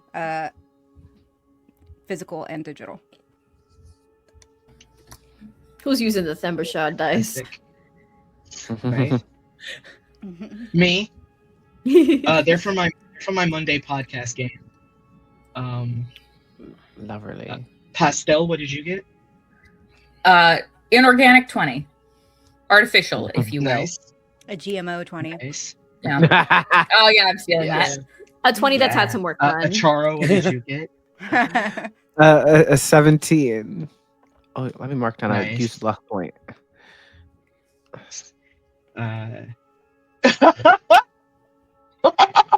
Well, My original roll was a 7, so This laugh is scaring me. Yeah. Amelia. Scared. So I let the machine roll. I let the encounter builder on D&D Beyond roll the initiative for the purple worm, and apparently the purple worm has a -2 to its initiative bonus, so its initiative is 0. Ha! Fabulous. Perfect. What we want. Very Doesn't small know. worm. I don't even know how that works. Like, are you even in initiative if your initiative is 0? I mean, I guess you have to be, but that's so Has to funny. be last. Yeah. Yeah. So someone's while gotta be this last. creature does have a burrow speed of 50 feet, I will say, if you're, is anyone doing anything other than running and maybe like dashing, to get away from this situation? If I can pick someone up, that'd be cool. Okay. Who? Uppies. I'm gonna pick up Pastel. Nice. I think Kyrie Uh, is consciously tailing behind just to make sure that if anyone falls, anything, Kyrie's there to pick them up. And that her tanky ass is on like the front line of it if the worm does end up attacking them. Got you. Uzoma running will look to you for a second, Poppy, and say, "Hey, mind if I hop on? Small legs." Yeah, go ahead. And I Okay, do want to do and we'll- something other than dash, if that's okay. Of course. So I want to cast Conjure Animals to have a large pack Mm, of some, we'll go with wolves show up, and mostly I'm going to cast it far, like closer to the worm, to start making rumblies in the floor so then it could kind of like direct his attention away from us. okay. Describe what these wolves look like. Are they gray wolves? Are they dire? Are they Arctic? So the wolves are like the type of wolf that you would see in the middle of a desert. So it's like environment appropriate for her brain because that's the first one she thought of. So very sandy like texture in its fur, not a lot of weight to them, or very, very big. If anything, they look a little bit more like coyotes, and Mm, they're kind of a little scrawny type of situation as they run through the sand, picking it up on their little paws. beautiful. Let me. Okay, so I am going to roll a. Do you think that this should be wisdom or intelligence for this purple worm to try to make this distinction? As the person casting the spell, I'll ask your thoughts to distinguish between the two sets of prey. You said wisdom, or what was the other option? Wisdom or intelligence. Intelligence. Okay. I'll give it a DC 12. It has a -5 to intelligence, so I think that's fair enough. Mm-hmm. That's a nat 20. Oh! No! Damn. Hey. Inside joke, but Taylor and Aubrey, yes, my partner did give crit dust sprinkles on my dice today. So here we go again, I guess. You see a large sort of like, or you see the sand continues to vibrate, and then launching out of the dirt, this massive, this gargantuan worm. You can't distinguish color or any sort of breed, given that even though it is a beautiful star-filled night, it is still nighttime. But it looks black to you in the current lighting, and it swallows two of those wolves and then immediately burrows back down. And you feel the rumbling, sort of like, as the more distance you get from these wolves, the distance lessens a little, or the rumbling gets a little bit calmer. Poppy, you see one of the remaining wolves. How many did you summon? It just says a pack. Let me double check my conjure animal spell. Okay. I mean, if it's a pack, then we could go in and say like 4. Okay. If there's Yeah, it no just like, says a large pack. It doesn't say Okay. specifically how many.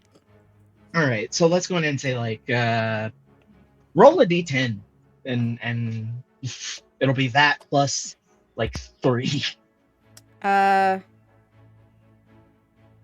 So then 5. Okay. No, not a 5 2 total? on the D10. Okay. Yeah, so the other 3 wolves all look at you, and even though it is dark out here, you summoned them. You brought them forward from the glass and from your abilities with nature, and you feel them nod and understand what their purpose is, and they all begin to run in the opposite direction of you, not so much back towards not so much south, but rather east, just hoping to distract. And as your group is hopefully making a getaway,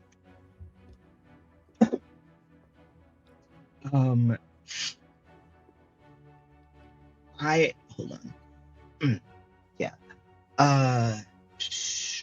I need one more dex save with disadvantage from all of you. Okay.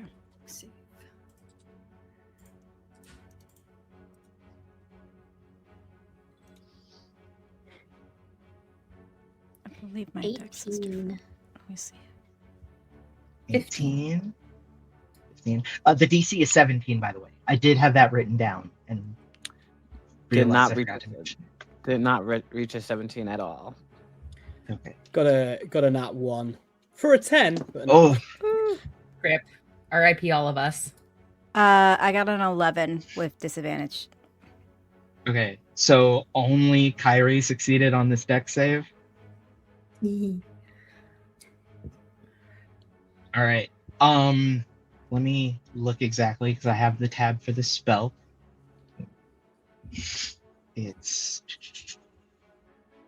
I would also like to clarify the conjure animals are not actual animals; they're spirits. So no Yeah, I know. actual wolves were for the audience. No Right. actual wolves were harmed in the distraction.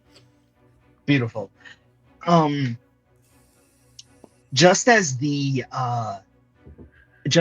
distance starts to become noticeable in these rumblings, not too far away, maybe like 30 feet behind you, bursting from the ground is a strange pink and white light. Not a straight beam, but close to it. And then as that goes off, another one, maybe 2 feet away from it, goes off as well. And then another and another. And you notice they are getting closer to all of you, until finally 2 or 3 of them burst like geysers of what them, as you feel them, are radiant energy.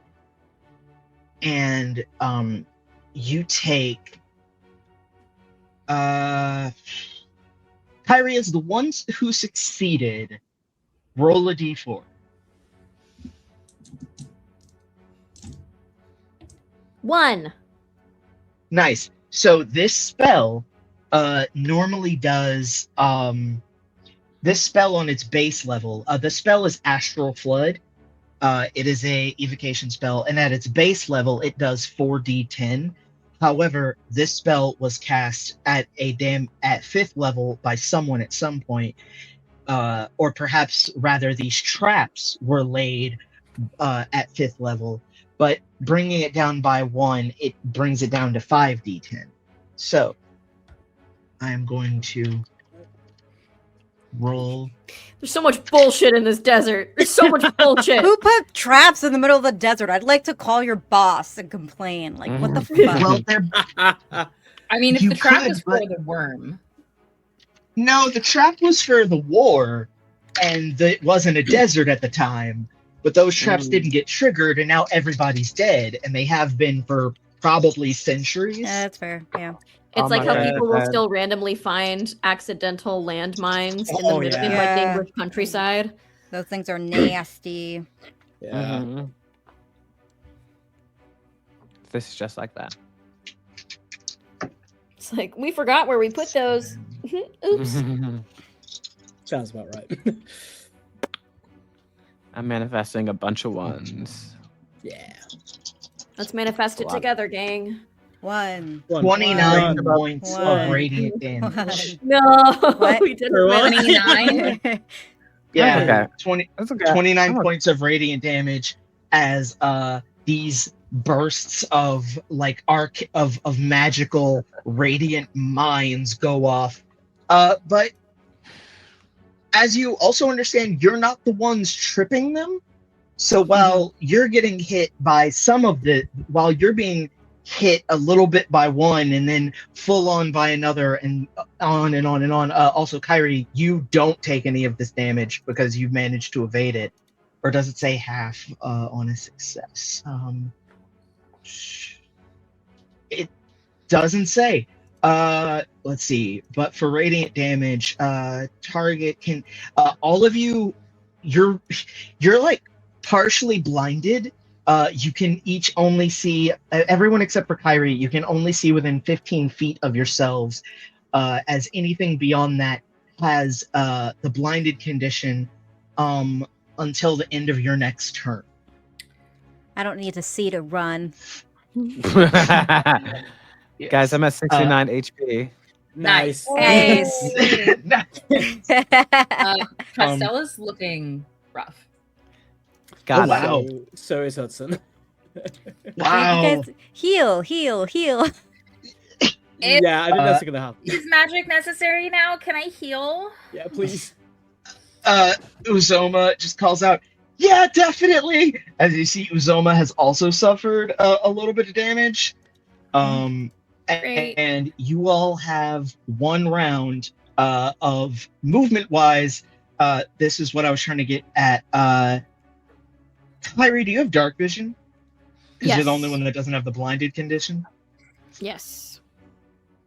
Okay, you see about maybe like 40 to 50 feet away from you is what looks to be a tall structure. You can't see clearly what it is in the dark, but it is clearly something made of stone. And there are other broken structures around. So you're clearly if you keep going this way, you're going to run into some sort of ruin. But perhaps because you'll be on solid stone, you'll be safer there. She will direct everybody to, just head straight ahead because there's a thing that we can hide in up front. And as she does that, she will cast. Is this one gonna do better? No, it's a touch. Hold I want an aura. Oh, there you are. She is going to activate her aura of vitality. Seeing that a bunch of her friends just got gutted by a laser, she touches the ruby that's on her head, and this warm, bright orange aura emanates off of her, and kind of like fairy fire, but not in the mechanical way. Each one of you within 30 feet of her also are alighted with that orange glow, And at the start of each of your turns, you can restore 2d6 hit points. Thank Gorgeous. you. Thank you very much. That's good. Um, Does that do And- any bonuses for like any healing spells that are cast do max, or is that something, or am I thinking of something else? That is a different thing. Okay, never mind. That's Beacon of Hope. Right. Does my magic So do we are anything going good? to. You know what? Hold on. Roll a d4. 1. My d4s are giving me 1s today. You can add 6 more points of healing to that. Fuck yeah, 2d6 plus 6 then. Nice. Perfect. Are we out of initiative now? No. We're actually finally going to fall into initiative. Cool. As you have one Oh. more round of running, but I'm also going to say, like, you can take this time, like, you can take part of your turn to heal if you want to do that, or if you just want to keep booking it. So actually, top of the round is Hudson.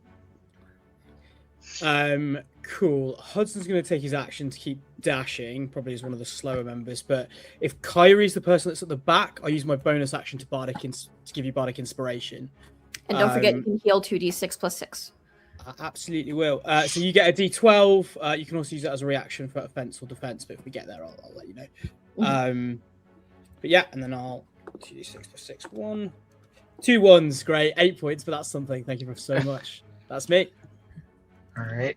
Pastel, as you are running, it is your turn. In case nonsense happens and concentration gets is aura vitality concentration? Let me check. Aura vitality. Yes, concentration for 1 minute. Okay. Just in case some nonsense happens and concentration gets broken before we go places, Pastel's going to cast mass healing word. Is everyone within 15 feet of me for the blindness? I would say yes. That makes Yeah, the most sense. We're all Because we want to sticking be in together. visual of each other, yeah. Okay, good. Mass healing word. So everyone will gain. What the hell is my spellcasting modifier? It's an excellent question. Oh god. 5 plus. Oh, I get to add an extra d4. Not that one. I don't like that die. +1. Love that. Plus. What actually is my spell modifier? +4. 5, 6, 10. 10 hit points to everyone. I can do basic. Also damage, roll I a guess. d4. Also roll a d4? Do you- Yeah. 2. Okay. Give me 1 sec. Get out here. There you go. You guys get 1 extra point of healing on that. Oh, nice. Oh. So with your movement and your healing, that's just now your bonus action, right? Is mass healing word a bonus action? Holy shit! Yes. Yes, it is. Can Oh, so I? you still have your action turn. Mm-hmm. Right. Pastel is Pastel being carried by Achara still? Yes. Can I use my action to do a help action for Achara in case she's doing anything? Sure. That makes a lot of sense. So then, Poppy, you're up with Achara on deck. Okay, so I'm going to dash to get to that location that our fearless leader was talking about, and then I'm going to cast Healing Word on Hudson. Okay. And then, let me see here. That's going to be a 2nd level spell slot.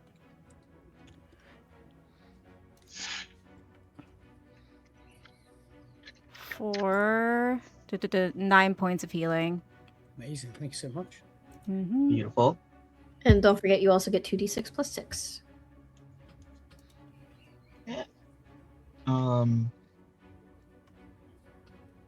Anything else for your turn? No, dashing was my action, and the healing word was my bonus action. Nice. Don't forget to heal movement yourself. of your? Because my aura, Yes. you can do How much dice was that again? 2d6 plus 6. Thank you. And what's the speed of your shape currently? It is 30 feet, if I'm not mistaken, and dashing would make it 60. Yeah, Got you. 30. All right. You are the first to you with Hudson. Very quickly cross over, or rather, like, yeah.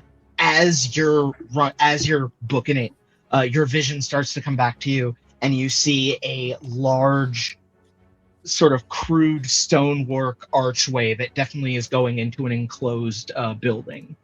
And you can rush in there, Hudson, on your back, Okay. as you were able to cross the remaining distance,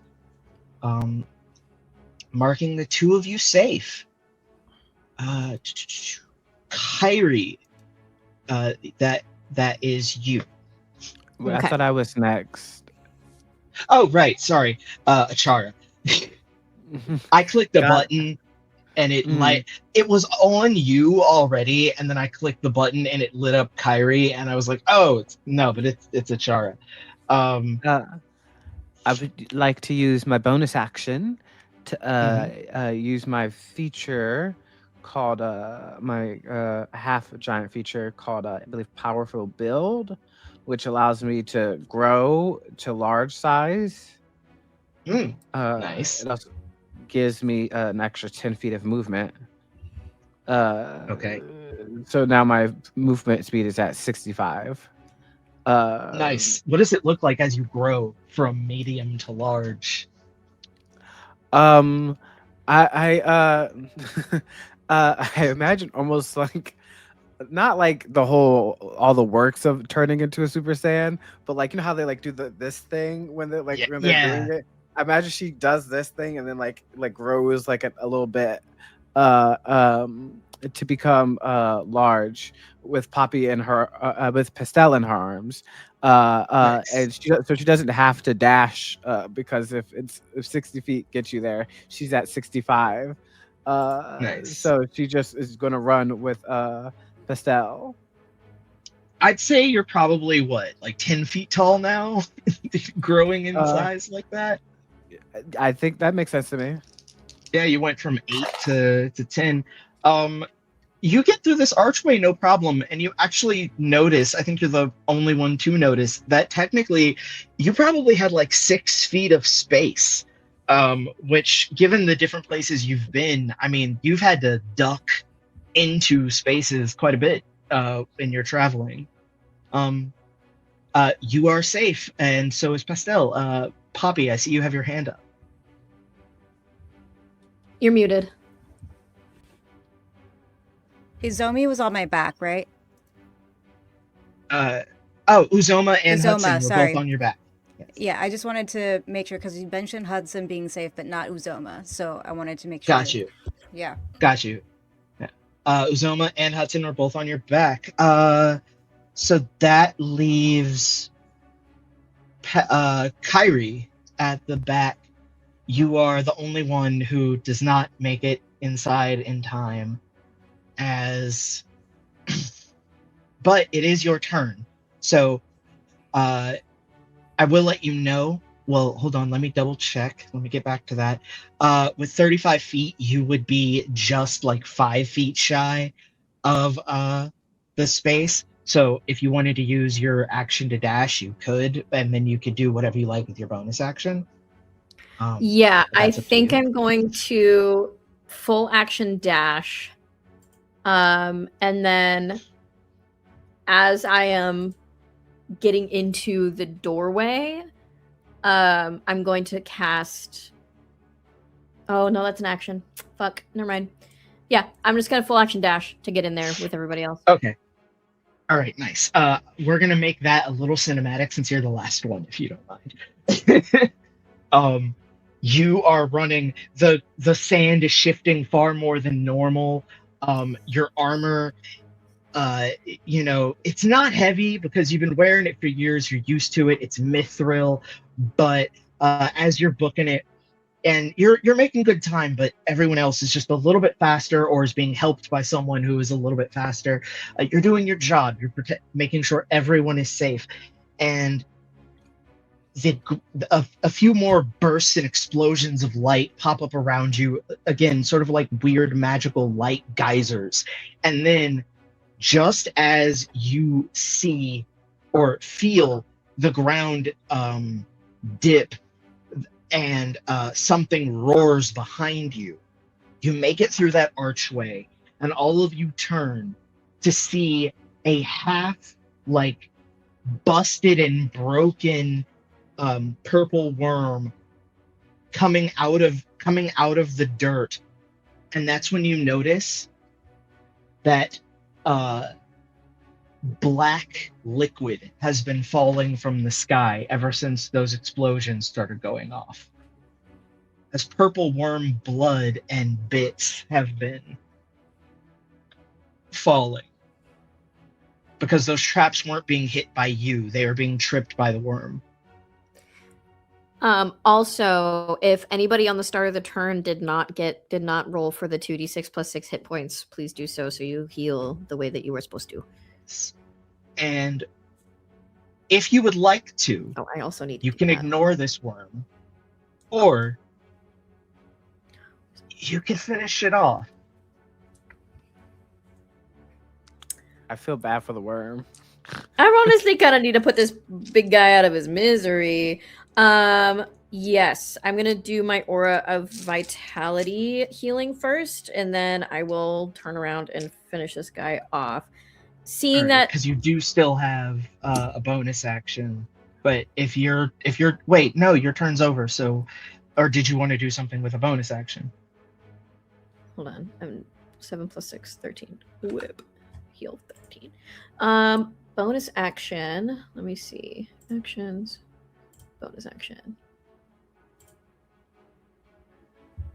Oh, that's only attack action. If it makes you feel any better, remember the purple worm has a 0 initiative and is officially bloodied. I'll be very clear.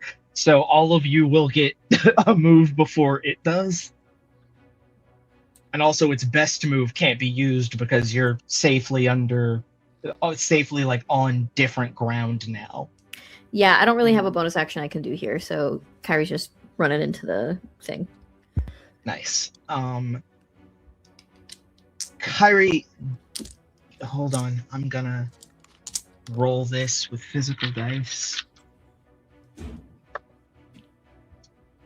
Does a 26 hit? Yes. Okay.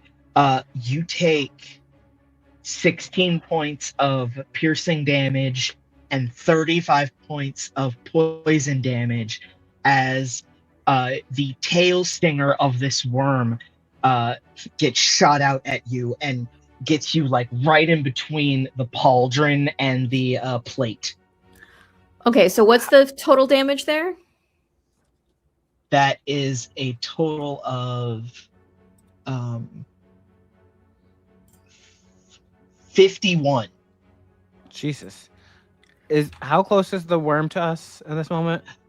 Right outside. So within 10 feet. Got it. So I can't use my sentinel feet then. Unfortunate, unless you have a ranged, but I don't know if that works for Sentinel. No, the range is within 5 feet, so no. Oh, okay, got you. So that would not wait. How far away is it? 10 feet. 10 feet. That is within my weapon's reach. So I'm going to use my reactive strike with my pole arm to make an attack against a creature that has entered that weapon's reach. Nice. Go ahead. Roll to hit. Yes. Attack. 23. Definitely hits. Go ahead and roll damage. And I will bonus action Divine Smite this. Awesome. So that will add 2d8 on top of my... And then 2d... So that's 1d10 plus 2d6. So that got to 16 plus my Divine Smite. And I'm going to real go hard and level 4 this Divine Smite. Ooh, nice. So it's going to add 5d8. Huh! 27 plus 16 is 33. Beautiful. No, 43. 43 points of damage. Beautiful. Yeah. And correct me if I'm wrong, executioner weapons have a special... Oh, that's for humanoid. Okay. Does your weapon, do you have weapon mastery with your polearm? Yes, it says if I hit a creature with a melee attack roll using a halberd, I can make a melee attack roll with a halberd against a second creature within 5 feet, but there's only one creature, so that doesn't... Right. I just wanted to check. All right. Does that complete your turn? It does indeed. Or your reaction, I mean? Yes, Right, cool. my reaction. Yeah. We're back at the top with you, Hudson. Great. Kyrie, how bad are you looking at the moment? On a scale of 148, about 97. All right. Can take another hit. That's fine then. In which case, then Hudson will sort of put his arm up to the sky and bring down some lightning as storm clouds coalesce above this creature to do some cool lightning. We've talked about 4th level spells. Let's do it at 4th level. So I need a dex save from it, DC 21. Okay. Let's see if it can make this save. It doesn't have any bonuses for a dex save. Definitely fails. And roll a d4 for me. Sure, absolutely. That's a 3. All right. How many dice did you say this does at the level you're casting it? 4d10. It does 7d10 now. Holy shit. Okay, so the 4d10 was a 16. I'll roll another 3. That is another 15 points of lightning damage. Beautiful. What does your lightning look like as it strikes down in this strange desert and is then augmented by the magic of the area? I like to think that normally it's a very sort of classic golden bolt looking, to be honest, given sort of some of Hudson's heritage. But I think in this area, and probably equally influenced by some of the party around him, it goes all different colors as there's sort of a rainbow effect on one, sort of look at Pastel, and sort of each one sort of represents almost a member of the party as it comes down and takes this thing down. That's beautiful. Any bonus actions from Hudson? Yeah, why not? I'll throw out my dancing scimitar towards it. It does get to make an attack actually as it comes out. Beautiful. So that is a... Let's see if it hits first. 27 Definitely to hit. hits. Yeah, Definitely hits. It just does a 6 points of slashing damage. Beautiful. As it anything else for Hudson as you first electrocute and then carve into this monster, this great terror? I think he is looking at it kind of sympathetically. He's like, I'm really sorry we've got to do this. Is the Aura of Vitality still up? Do I still get to roll my 2d6? Yes, it is still up. Wicked. I need to roll concentration. I need to roll a con save for that because I took, I want to say 50 something damage. Yeah, so I you need to did. make a con save. I forgot to tell you to make a con save. Thank you for being honest. Okay. Dog, what the hell is that? That's like 25 DC? Yep.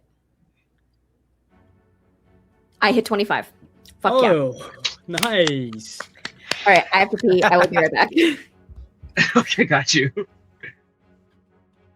All right. Then next up, back at the top of initiative, or next up, Pastel with Uzoma on deck. Except for Kyrie, who looks about half-ish. Well, no, more than half. Okay. How are people looking? Bloodied? Not bloodied? I'm not bloodied. Yeah, no, I'm only like 18 down of my 108. I'm at full health. Yeah, with the healing I've taken, I'm only 18 down now, so Kyrie's the most hurt. I think. Okay. Fun fact: when I wild shape, I get 21 temporary hit points too, on top of my 196 hit I points. fucking love druids. I fucking love druids, man. Yeah, I still don't fully understand the wild shape health difference thing, but that's because I haven't played a druid, so I haven't had to get used to the new rules. You On the just new get temp rules, HP on top yeah, now. you just get temp HP. It doesn't do anything Mhm. extra. Okay. Mm-hmm. Which You get does more if sadly you're a mean, circle of moon. yeah, it Yes, does I am. sadly mean you can't be a sack of hit points anymore if Yeah. you change into like a But- giant ape. But it does mean that if you turn into like a rat or a cat, you don't just auto drop your form the second somebody decides to kick the rat. Mhm. Yeah. And when you're a barbarian druid, it still You're has still a that sack of flavor. hit points. Yeah. You're still a sack of hit points. I fucking love. It's my favorite build I've ever made. Yeah. It's so Yeah. fucking cool. I'm having a lot of It fun is. here, And guys. Yeah. Let's okay. I know that the light thing went poorly earlier, but Pastel is dumb and not thinking about that. So we're gonna cast Fairy Fire on it. Okay. Does Fairy Fire do damage? I don't remember. I can look it up. I have a Each spells creature tab. in the cube is outlined if it fails a dexterity saving throw. For the duration, objects and effective creatures shed dim light in a 10-foot radius and can't benefit from the invisible condition. Attack rolls against an effective creature or object have advantage if the attacker can see it. Okay. Was it 8 on the die? It definitely failed. Dope. So I believe that's concentration. So for up to the next minute, as long as I maintain concentration, attacks on it have advantage. Nice. Any bonus actions or movement from Pastel? Getting out of its line of tail. I want to move out of the way. Got you. Thankfully, this is not the kind of creature that has reactions. It just has a bonus action and then the regular stuff. It is Uzoma's turn. Uzoma runs over to you, Kyrie. Hold on. No, it's Kyrie. I was like, who's the most injured? And I was like, no, it's Kyrie. It's definitely you. And is gonna cast a second level cure wounds on Kyrie. Awesome.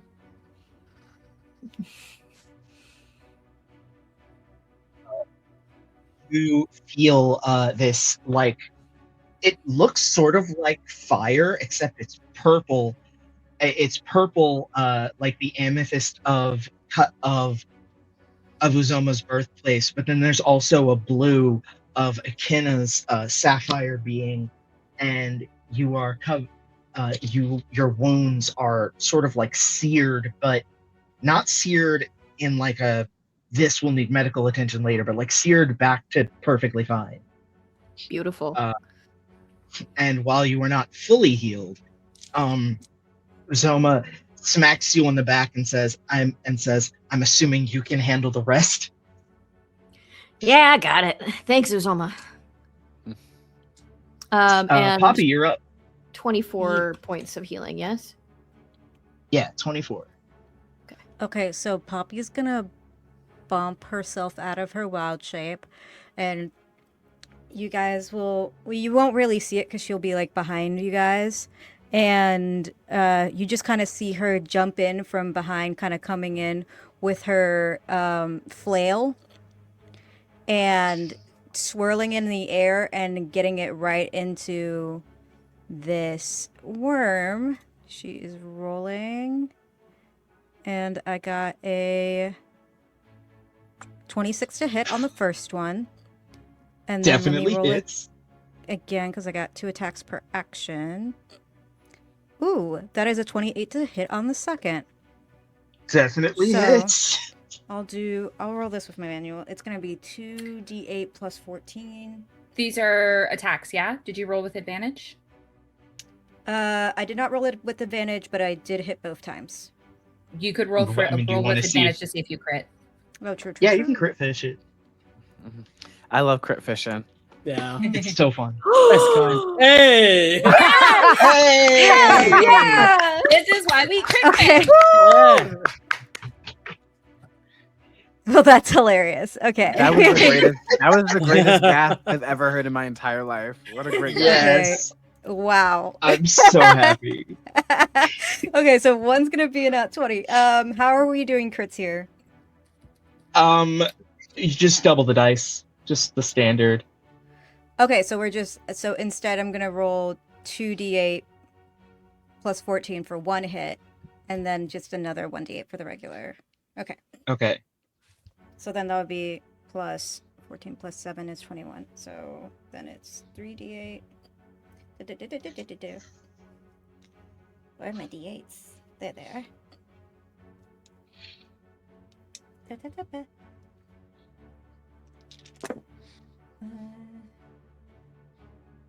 Plus 6 is 15. 15 plus 21 is 36. Yes. I Green, think so. for the first time, for the first time for you, and for the first time in this campaign, paint me a word picture as you completely destroy this purple worm. Okay, so as this purple worm had been really coming in hard on Kyrie in specific, she's been kind of in the back worrying about everybody else and stuff. And when she saw that Kylie got poisoned and is not looking good, I think her first reaction as like a barbarian druid was kind of just must protect. So she turns back into her human form with her eyes wide, completely silent and focused in. So when she runs forward, it's very much just, it looks like just a flash of her color, like her outfit color, as she goes in, and you guys just see her wailing with her flail on this worm, not saying a word. She's just getting black blood all over her. Beautiful. I'm not gonna look up. That's our queen of the swamp. Yeah, Yeah. Swamp Queen. Swamp I'm Queen, not Swamp gonna Queen. look- Wait. Swamp Queen. Yoshi, I'm not I'm coming not for gonna your look shit. up what. I'm not gonna look up what purple worm blood or poison because it hasn't been distilled to be poisonous. The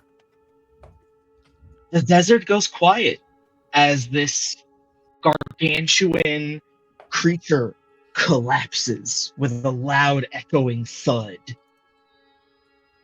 And you stand victorious. We are out of Kyrie is, because she took so much poison damage, she's just kind of leans over and throws up, and then takes her lay on hands and expends, I think it's 5 points. Yeah, it's 5. To like end a condition. And she's just like, oh, that stinger made my tummy hurt. Why did it do that? Poisonous, because babes. Yeah. Yeah. That's Oh, the stupid. second everything goes quiet, Pastel goes, oh, yeah, and drops concentration on fairy fire so that it goes dark again as well. someone help As you clean do me up? that, Hudson, you just hear a crash of lightning outside. Oh Because I yeah. think Sorry, you've and then dropped. he'll stop it as well. Yeah, good point. He will go over to Poppy though, and just as she's kind of calming down after finishing this off, just pull out his flute and let out a little tune just to help her sort of calm down from the attack. Hmm, Beautiful. thank you. Can you also help me Yeah. get this blood off of me? Yeah, absolutely. And we'll just help you. Yeah. Beautiful. Pastel is like, Pastel comes over and is examining the blood on Poppy.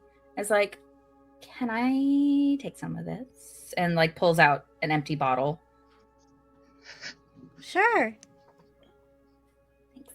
And she like very carefully starts like finds something to scoop with to not touch it and just starts like scraping some off into a bottle. I have alchemy and herbalism proficiencies, so I'll do something with that later. Nice. Got yeah. you. All right. Okay. First off, congrats on the first real combat. You guys kicked ass. I can't believe the monster who inspired the format where everybody dies got a 0 on their initiative. Unfortunate. And it's lovely. That was it was lovely. It made the most sense. So I can check off this whole scene and section. Well done. We'll take a good 5 minutes or 4 minutes or however long of you guys like healing up. Uzoma can offer everybody a potion of greater healing. Whatever you guys need as you take a moment in this space, so that you know. I think Kyrie would just take a few minutes for that aura of vitality to just like charge her back up. Yeah. Oh, yeah. How long do we, if we take that to its maximum, how many times can we roll that? It's 1 minute, and we've already done 2 rounds, and 6 rounds. 6 rounds is a minute, I think. Yeah. Yes. So we have 4 more uses of that. Damn, I rolled 2 6s. And it's +6 still? Yeah, I'm back up to full. Yeah, same. Yay. Me too. Thank you, Aura Vitality. Excellent. Thank Back to you. full.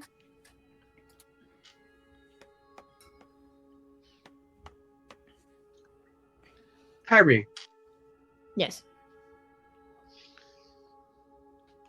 you know where your parents and where the rest of your family's magic comes from. The group that you now know is considered a false pantheon called the Gatekeepers of Heaven.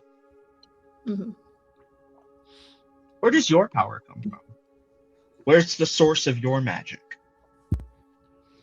I think it truly is that trope of she wanted to do something hard enough that she figured it out. I think at one point, while she was doing magic, because she wanted to like prove to her family that she wasn't useless, that source for magic she was trying to tap into just wasn't coming forth. And then once she was in like the guards, at one point she just kept trying to do it because she wanted to prove herself to herself. She wanted to prove to herself that she wasn't stupid. She wanted to prove to herself that she could accomplish something. And I think in tapping into a magic that was never meant for her, she was incapable of doing it. But in trying to tap into her own innate magic and kind of lighting that fire within her, she was able to cast magic. Pastel, you've described, or you've named your god, the many-faced dancer. I'm curious what this natural promise magic feels like on you when it makes contact with your being, because it's so different from yours. It is, but there's a kinship in it.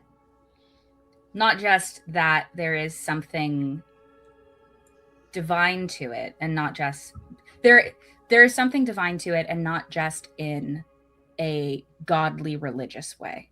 divine in the way that every person's soul is. More than that, though, there's believing in something so fucking hard that you manifest it into actual magic requires some amount of joy and hope that feels right at home with Pastel's worship of the revelry. Mhm.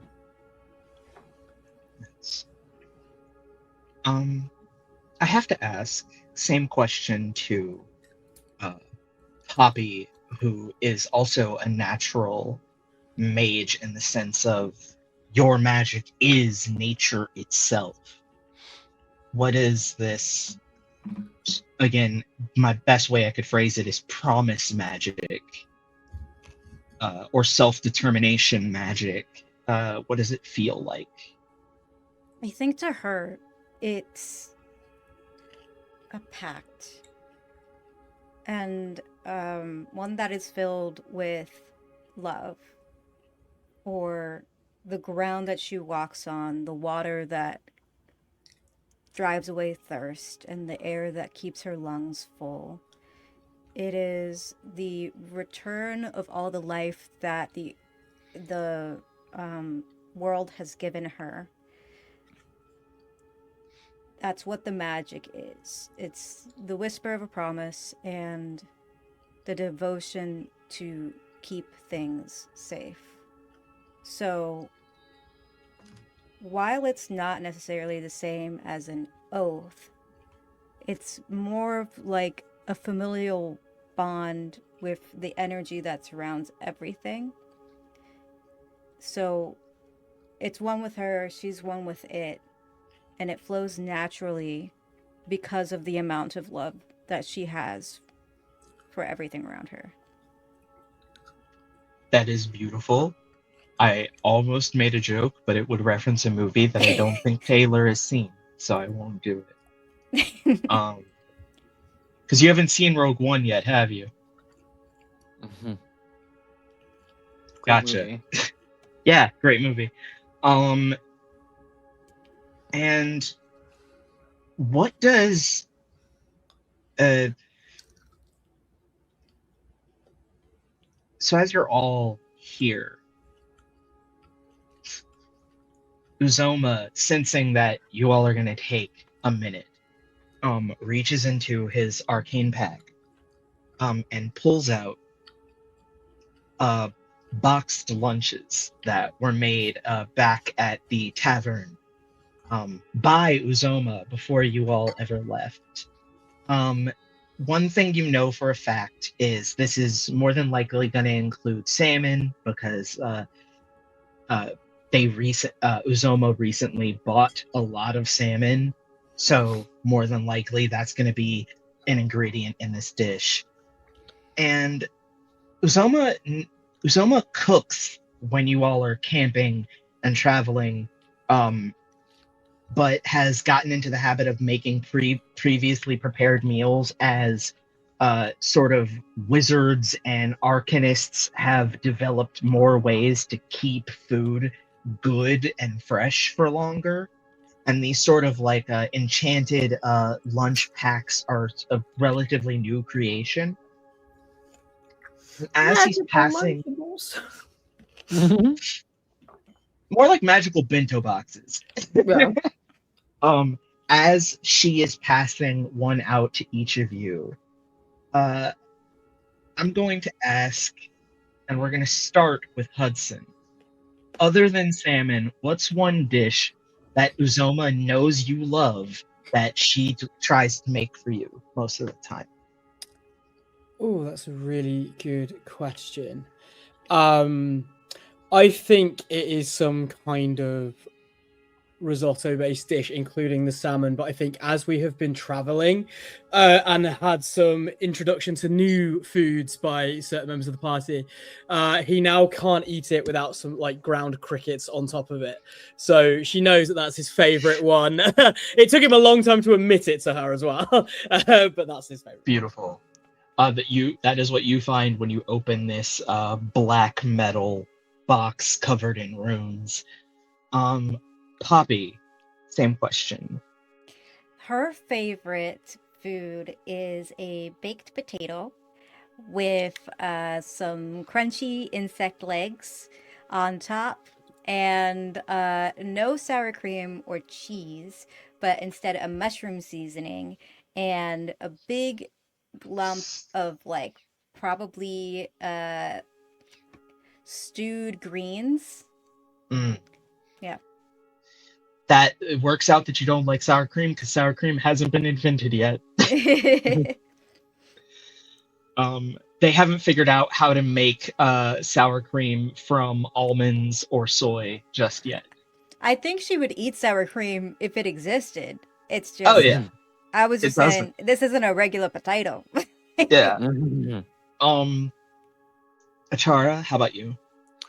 I think Achar is big into sweet potatoes. Loves a good mashed sweet potato dish with all the fixins. Got cinnamon, nutmeg, allspice, some butter on top, Nice. melting butter. Tasty, very sweet, very nice. Nice. That you do find that with your salmon. Your salmon has also been spiced, not only with the regular spices, but also with cinnamon as well. And you take a second, and I'm not going to make you roll history. You know that you guys have not had fresh sweet potatoes since you were in Idra, which was at least a year ago, which means that Uzoma has kept a stash of sweet potatoes good for you because she knows how much you like them. Damn right she does. Love that. Pastel, in all of your drug trips and substance fun, what actual food has Uzoma figured out is your favorite? It's like a sweet and spicy yellow curry but like the kind that uses jackfruit instead of meat. Ooh, Um, Very beautiful. tasty. Spicy, and not that it's like the only flavor is hot, but like it's got some heat and it's very heavily spiced. You see that as well. And last but certainly not least, Kyrie, as you are affectionately called by Uzoma on good days, her favorite idiot. What did she put to go with your salmon? Kyrie's favorite thing in the world is just a really smoky, well done barbecue. And not well done in the cooking. She likes it rare, but well done as in well executed. Just as much, just saucy. It's gonna get all over the fingers with some like grilled veggies. Like she's really into that like smokiness. Beautiful. You find that when you open your box. Also, on top of each of your boxes was like a nicely shaped circular stone that clearly had some sort of runes marked on it. You're used to these. They're called cleansing stones. Essentially, these stones are charged with prestidigitation. So, in the sense of, I know you're going to make a mess, just clean up afterwards, please. So that you don't go back out into whatever we're about to face smelling like delicious meals. And a little sticky. Yeah, it was more so for Kyrie, but then they had to rationalize how to give it to all of you when none of you make nearly as big of a mess as Kyrie does. She's over there, barbecue sauce all over her face, all over her hands, Barbecue just like sauce. eating with her fingers. Exactly. Barbecue sauce on my titties. Yeah. Yeah. I was waiting Okay. for it. I was there. Yeah, I was not there. And the last thing is they take out this decanter that they keep on them, and they pour out this delicious light brown liquid. No, they don't, actually. Oh. They reach into their bag and they take out 6 very well-made wood cups from back their home back in Okara, and they then reach into their bag, set down a kettle, and then activate a little bit of arcane flame. Takes about a minute before you start smelling the familiar, delicious, earthy and calming aromatics of lavender and lilac for the Lavlac tea that you can only get the best blends in Okara, the place of Uzoma's home. And about a minute later, this kettle is emptied, and you each have a cup of this tea. And you know that these cups, there are runes on the bottom of these cups. They will not be empty until you say that you are done. Like, you have to tell the cup that you're done with your tea before it will empty itself out. AKA, it will refill until you say you're done. It took Kyrie a really long time to figure that out the first time. I was gonna say, there's definitely been some messes of like, did you not tell the cup you were done?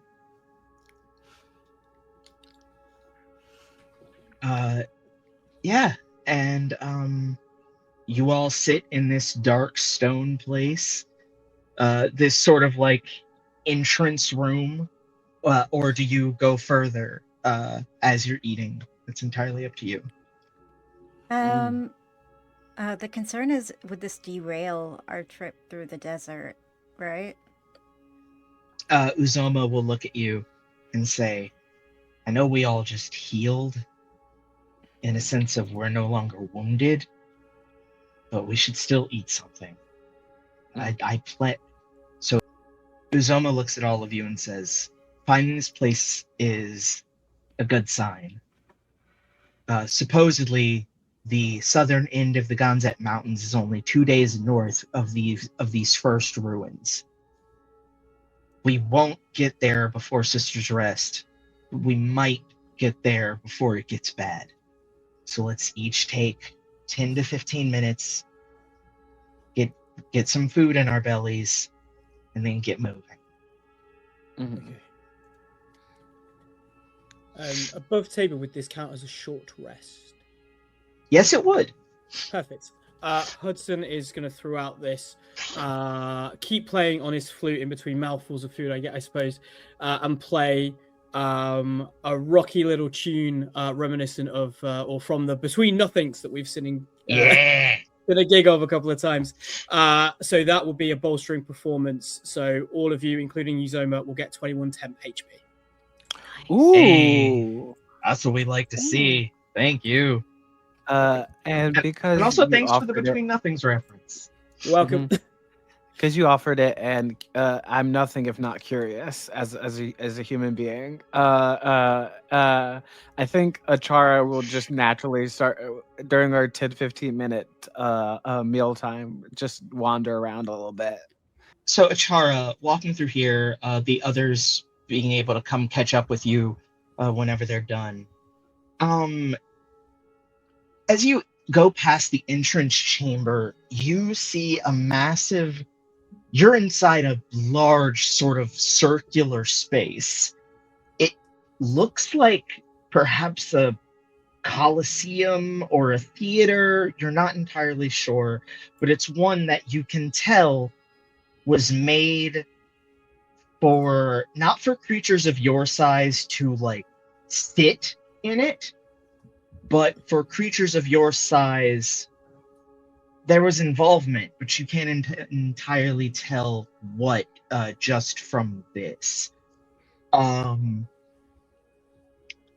then at the center, or rather, scattered all through here, are massive corite and gemstone clusters everywhere. So if you would like, you can roll either history or investigation, and I can tell you a little bit more about what you're seeing. Got it. Neither are particularly good for me, but I'll roll. They're both the same. So Oh, that's pretty good. 17. Let's call that history. Okay. So you would know that Korite is the term given to when Koroth the Colossus bled. Uh, Koroth the Colossus, the father of the Titans, the progenitor of the giants and all other giant kin, also known as Koroth the Tyrant, who it took the rising of the dragons to eventually bring down. You know that there is a term given to that being's blood once it has left his body, which is Korite. It is this incredibly magically charged sort of metal, and if it is not handled with the utmost care, it can be incredibly destructive. Many wizards back in the beginnings of spellcraft uh, ye- created horrible disasters by misusing the power of Korite. Got it.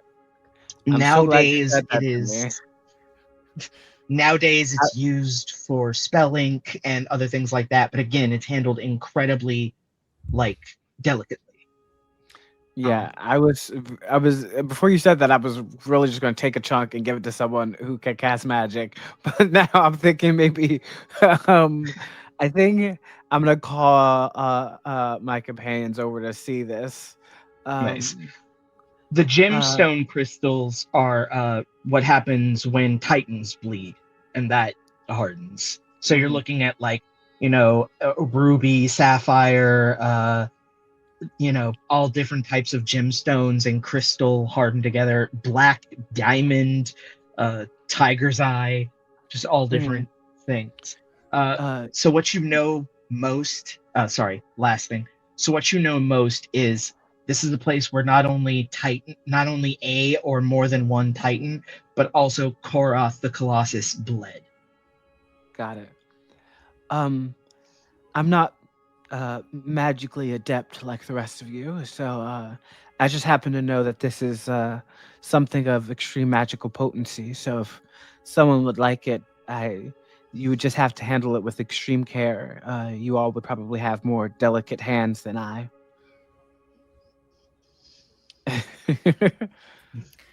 I've learned that things that need delicate handling are things I shouldn't touch.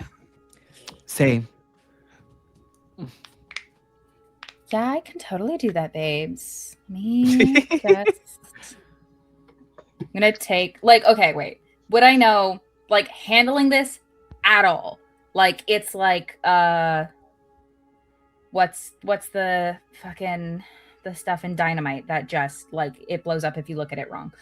Or is it how you use it magically, but it's physically inert? Give me a... Actually, Pastel, you can't get close to Korite. You can't get within 10 feet of Korite. Hello? Why? What happens? As Koroth the Colossus is the one who nearly killed your god. Huh. Okay. What actually is the... took down many divinities. What actually is the effect? Is it a physical sensation, a barrier, I physically, is it repulsive? It's repulsive. Okay, yeah.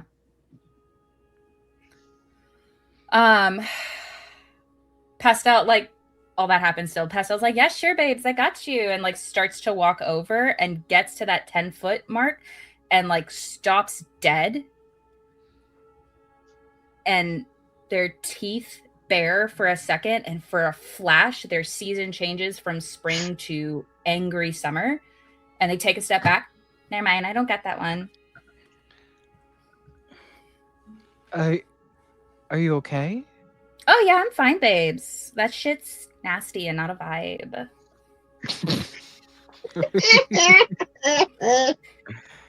What happened? You turned all angry and yellow. Oh, Yeah, you ran away from that faster than a frog does a fire in a bush.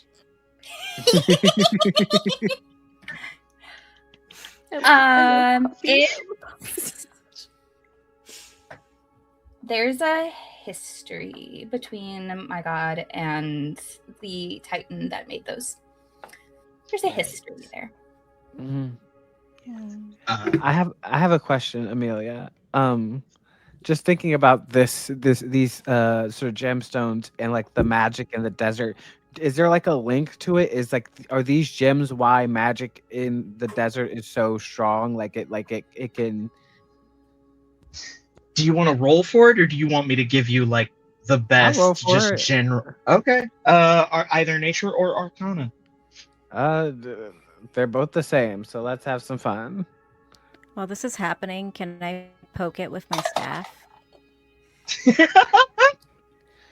Sure. You poke it with your staff. Are you doing anything, or is this just a general poke? It's like she's doing it really cautiously, so it's like when you're trying to approach a snake. Mm-hmm. You poke this like multicolored, sort of that same. You know how the ground is very like black and shimmering in different colors, very iridescent. The corite goes from iridescent to like a deep dark gray. Like it's literally in like spots of iridescence and shades of gray everywhere. You poke it and nothing happens. I don't trust Uh, it. Actually, I got it. is your staff magic? Yeah, the staff of the woodlands. Nice. You touch it and give me a strength save. Okay, I'm DC good at that. 20. DC 20. Oh Lord. Speaking of 20s, I got a GMO 20 on my Nice. let's call it Arcana. Nice. 21. 21. Beautiful. You are blasted back 10 feet by this, but you don't take any damage. Mm. And you see, for a moment, there's a flash. And you see a woman with purple hair, in full plate armor, smack a unnamed calamitous creature down into the ground and release a massive miles and miles long crater. And you know that that crater is what is now known as Lavana Lake.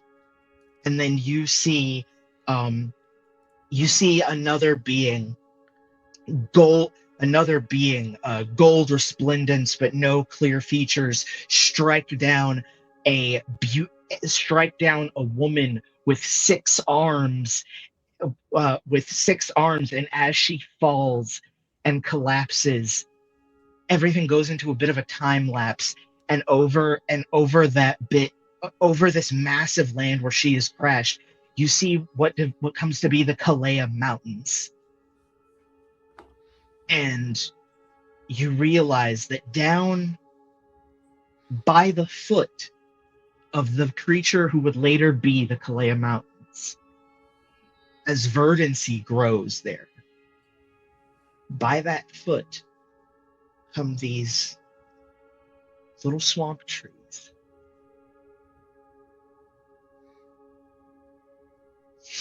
Your home, the mountains that make the wilds that later made your swamp that you call home, happened when a Titan died. And Koroth the Colossus was the leader, if not the forefather, of those Titans.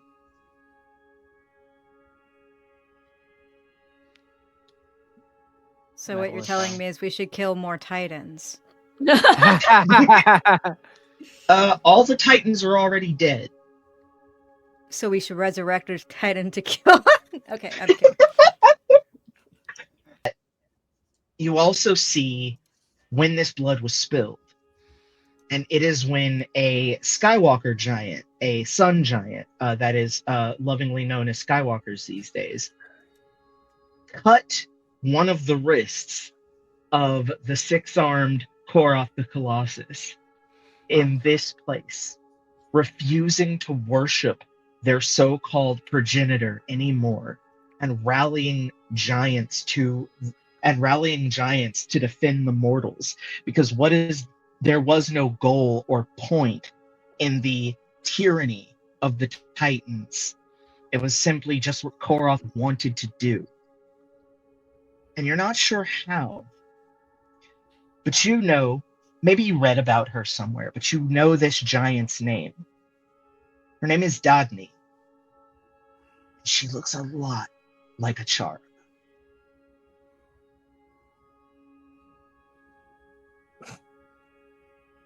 I think as this is happening, there's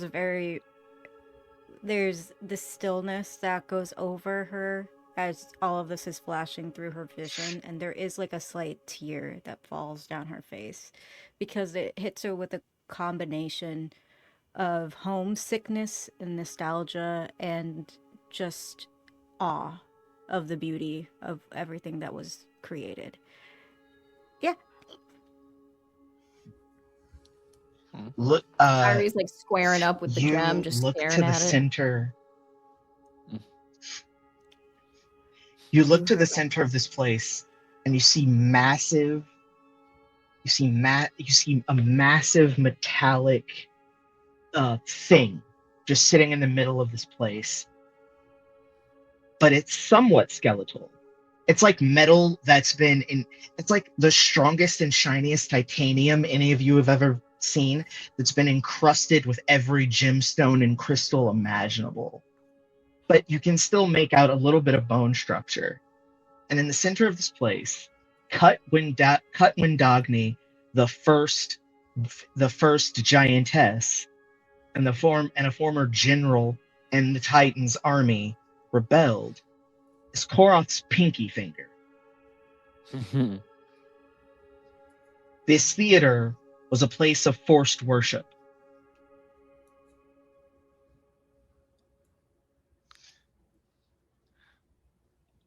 Kyrie's like, What did I get? Oh, sorry. Go ahead. Kyrie's like squinting at the gem that pushed Poppy away, and it's just like, hey, that's not what they're supposed to do. You hurt my friend, Gem. And it's just like kind of square, like fully believes there's some sort of entity within these gems. Don't do that. And it's just like muttering and being mad at these little rocks. Got you. I don't think they speak. Also, these aren't little rocks. This is like a massive stone obelisk column thing. So it's like taller than you. Staring at the Yeah. obelisk, like, don't do that. And what did you roll for again? The Arcana check to see if these sort of gems in here are what is causing the desert to be so potent in its like magic, like when you cast magic. And what did you things get? or so. I got a GMO 20. Beautiful.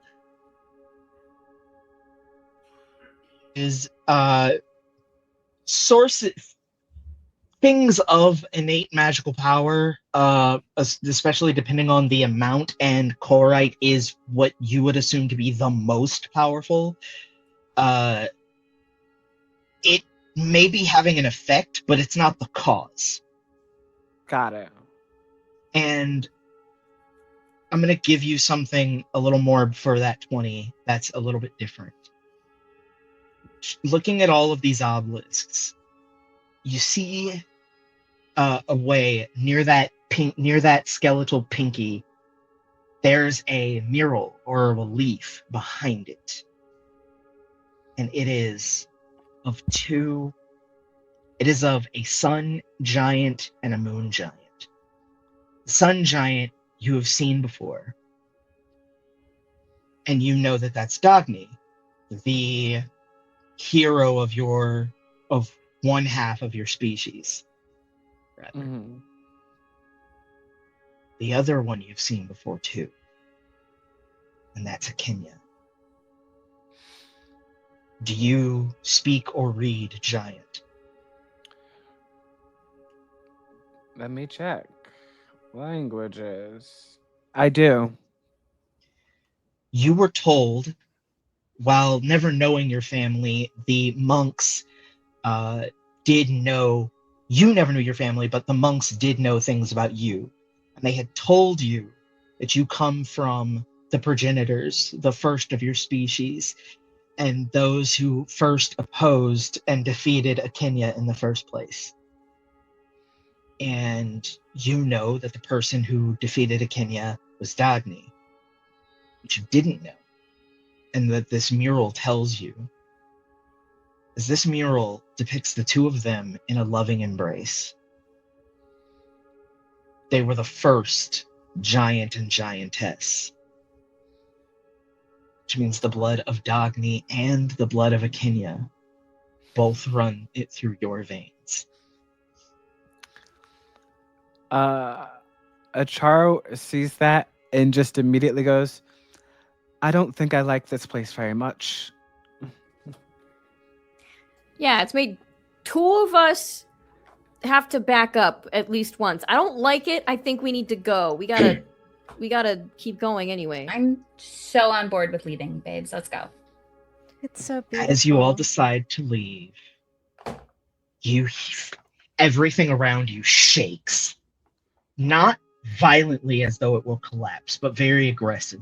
And that is where we are going to end this first session of Collision Course at Journey's End.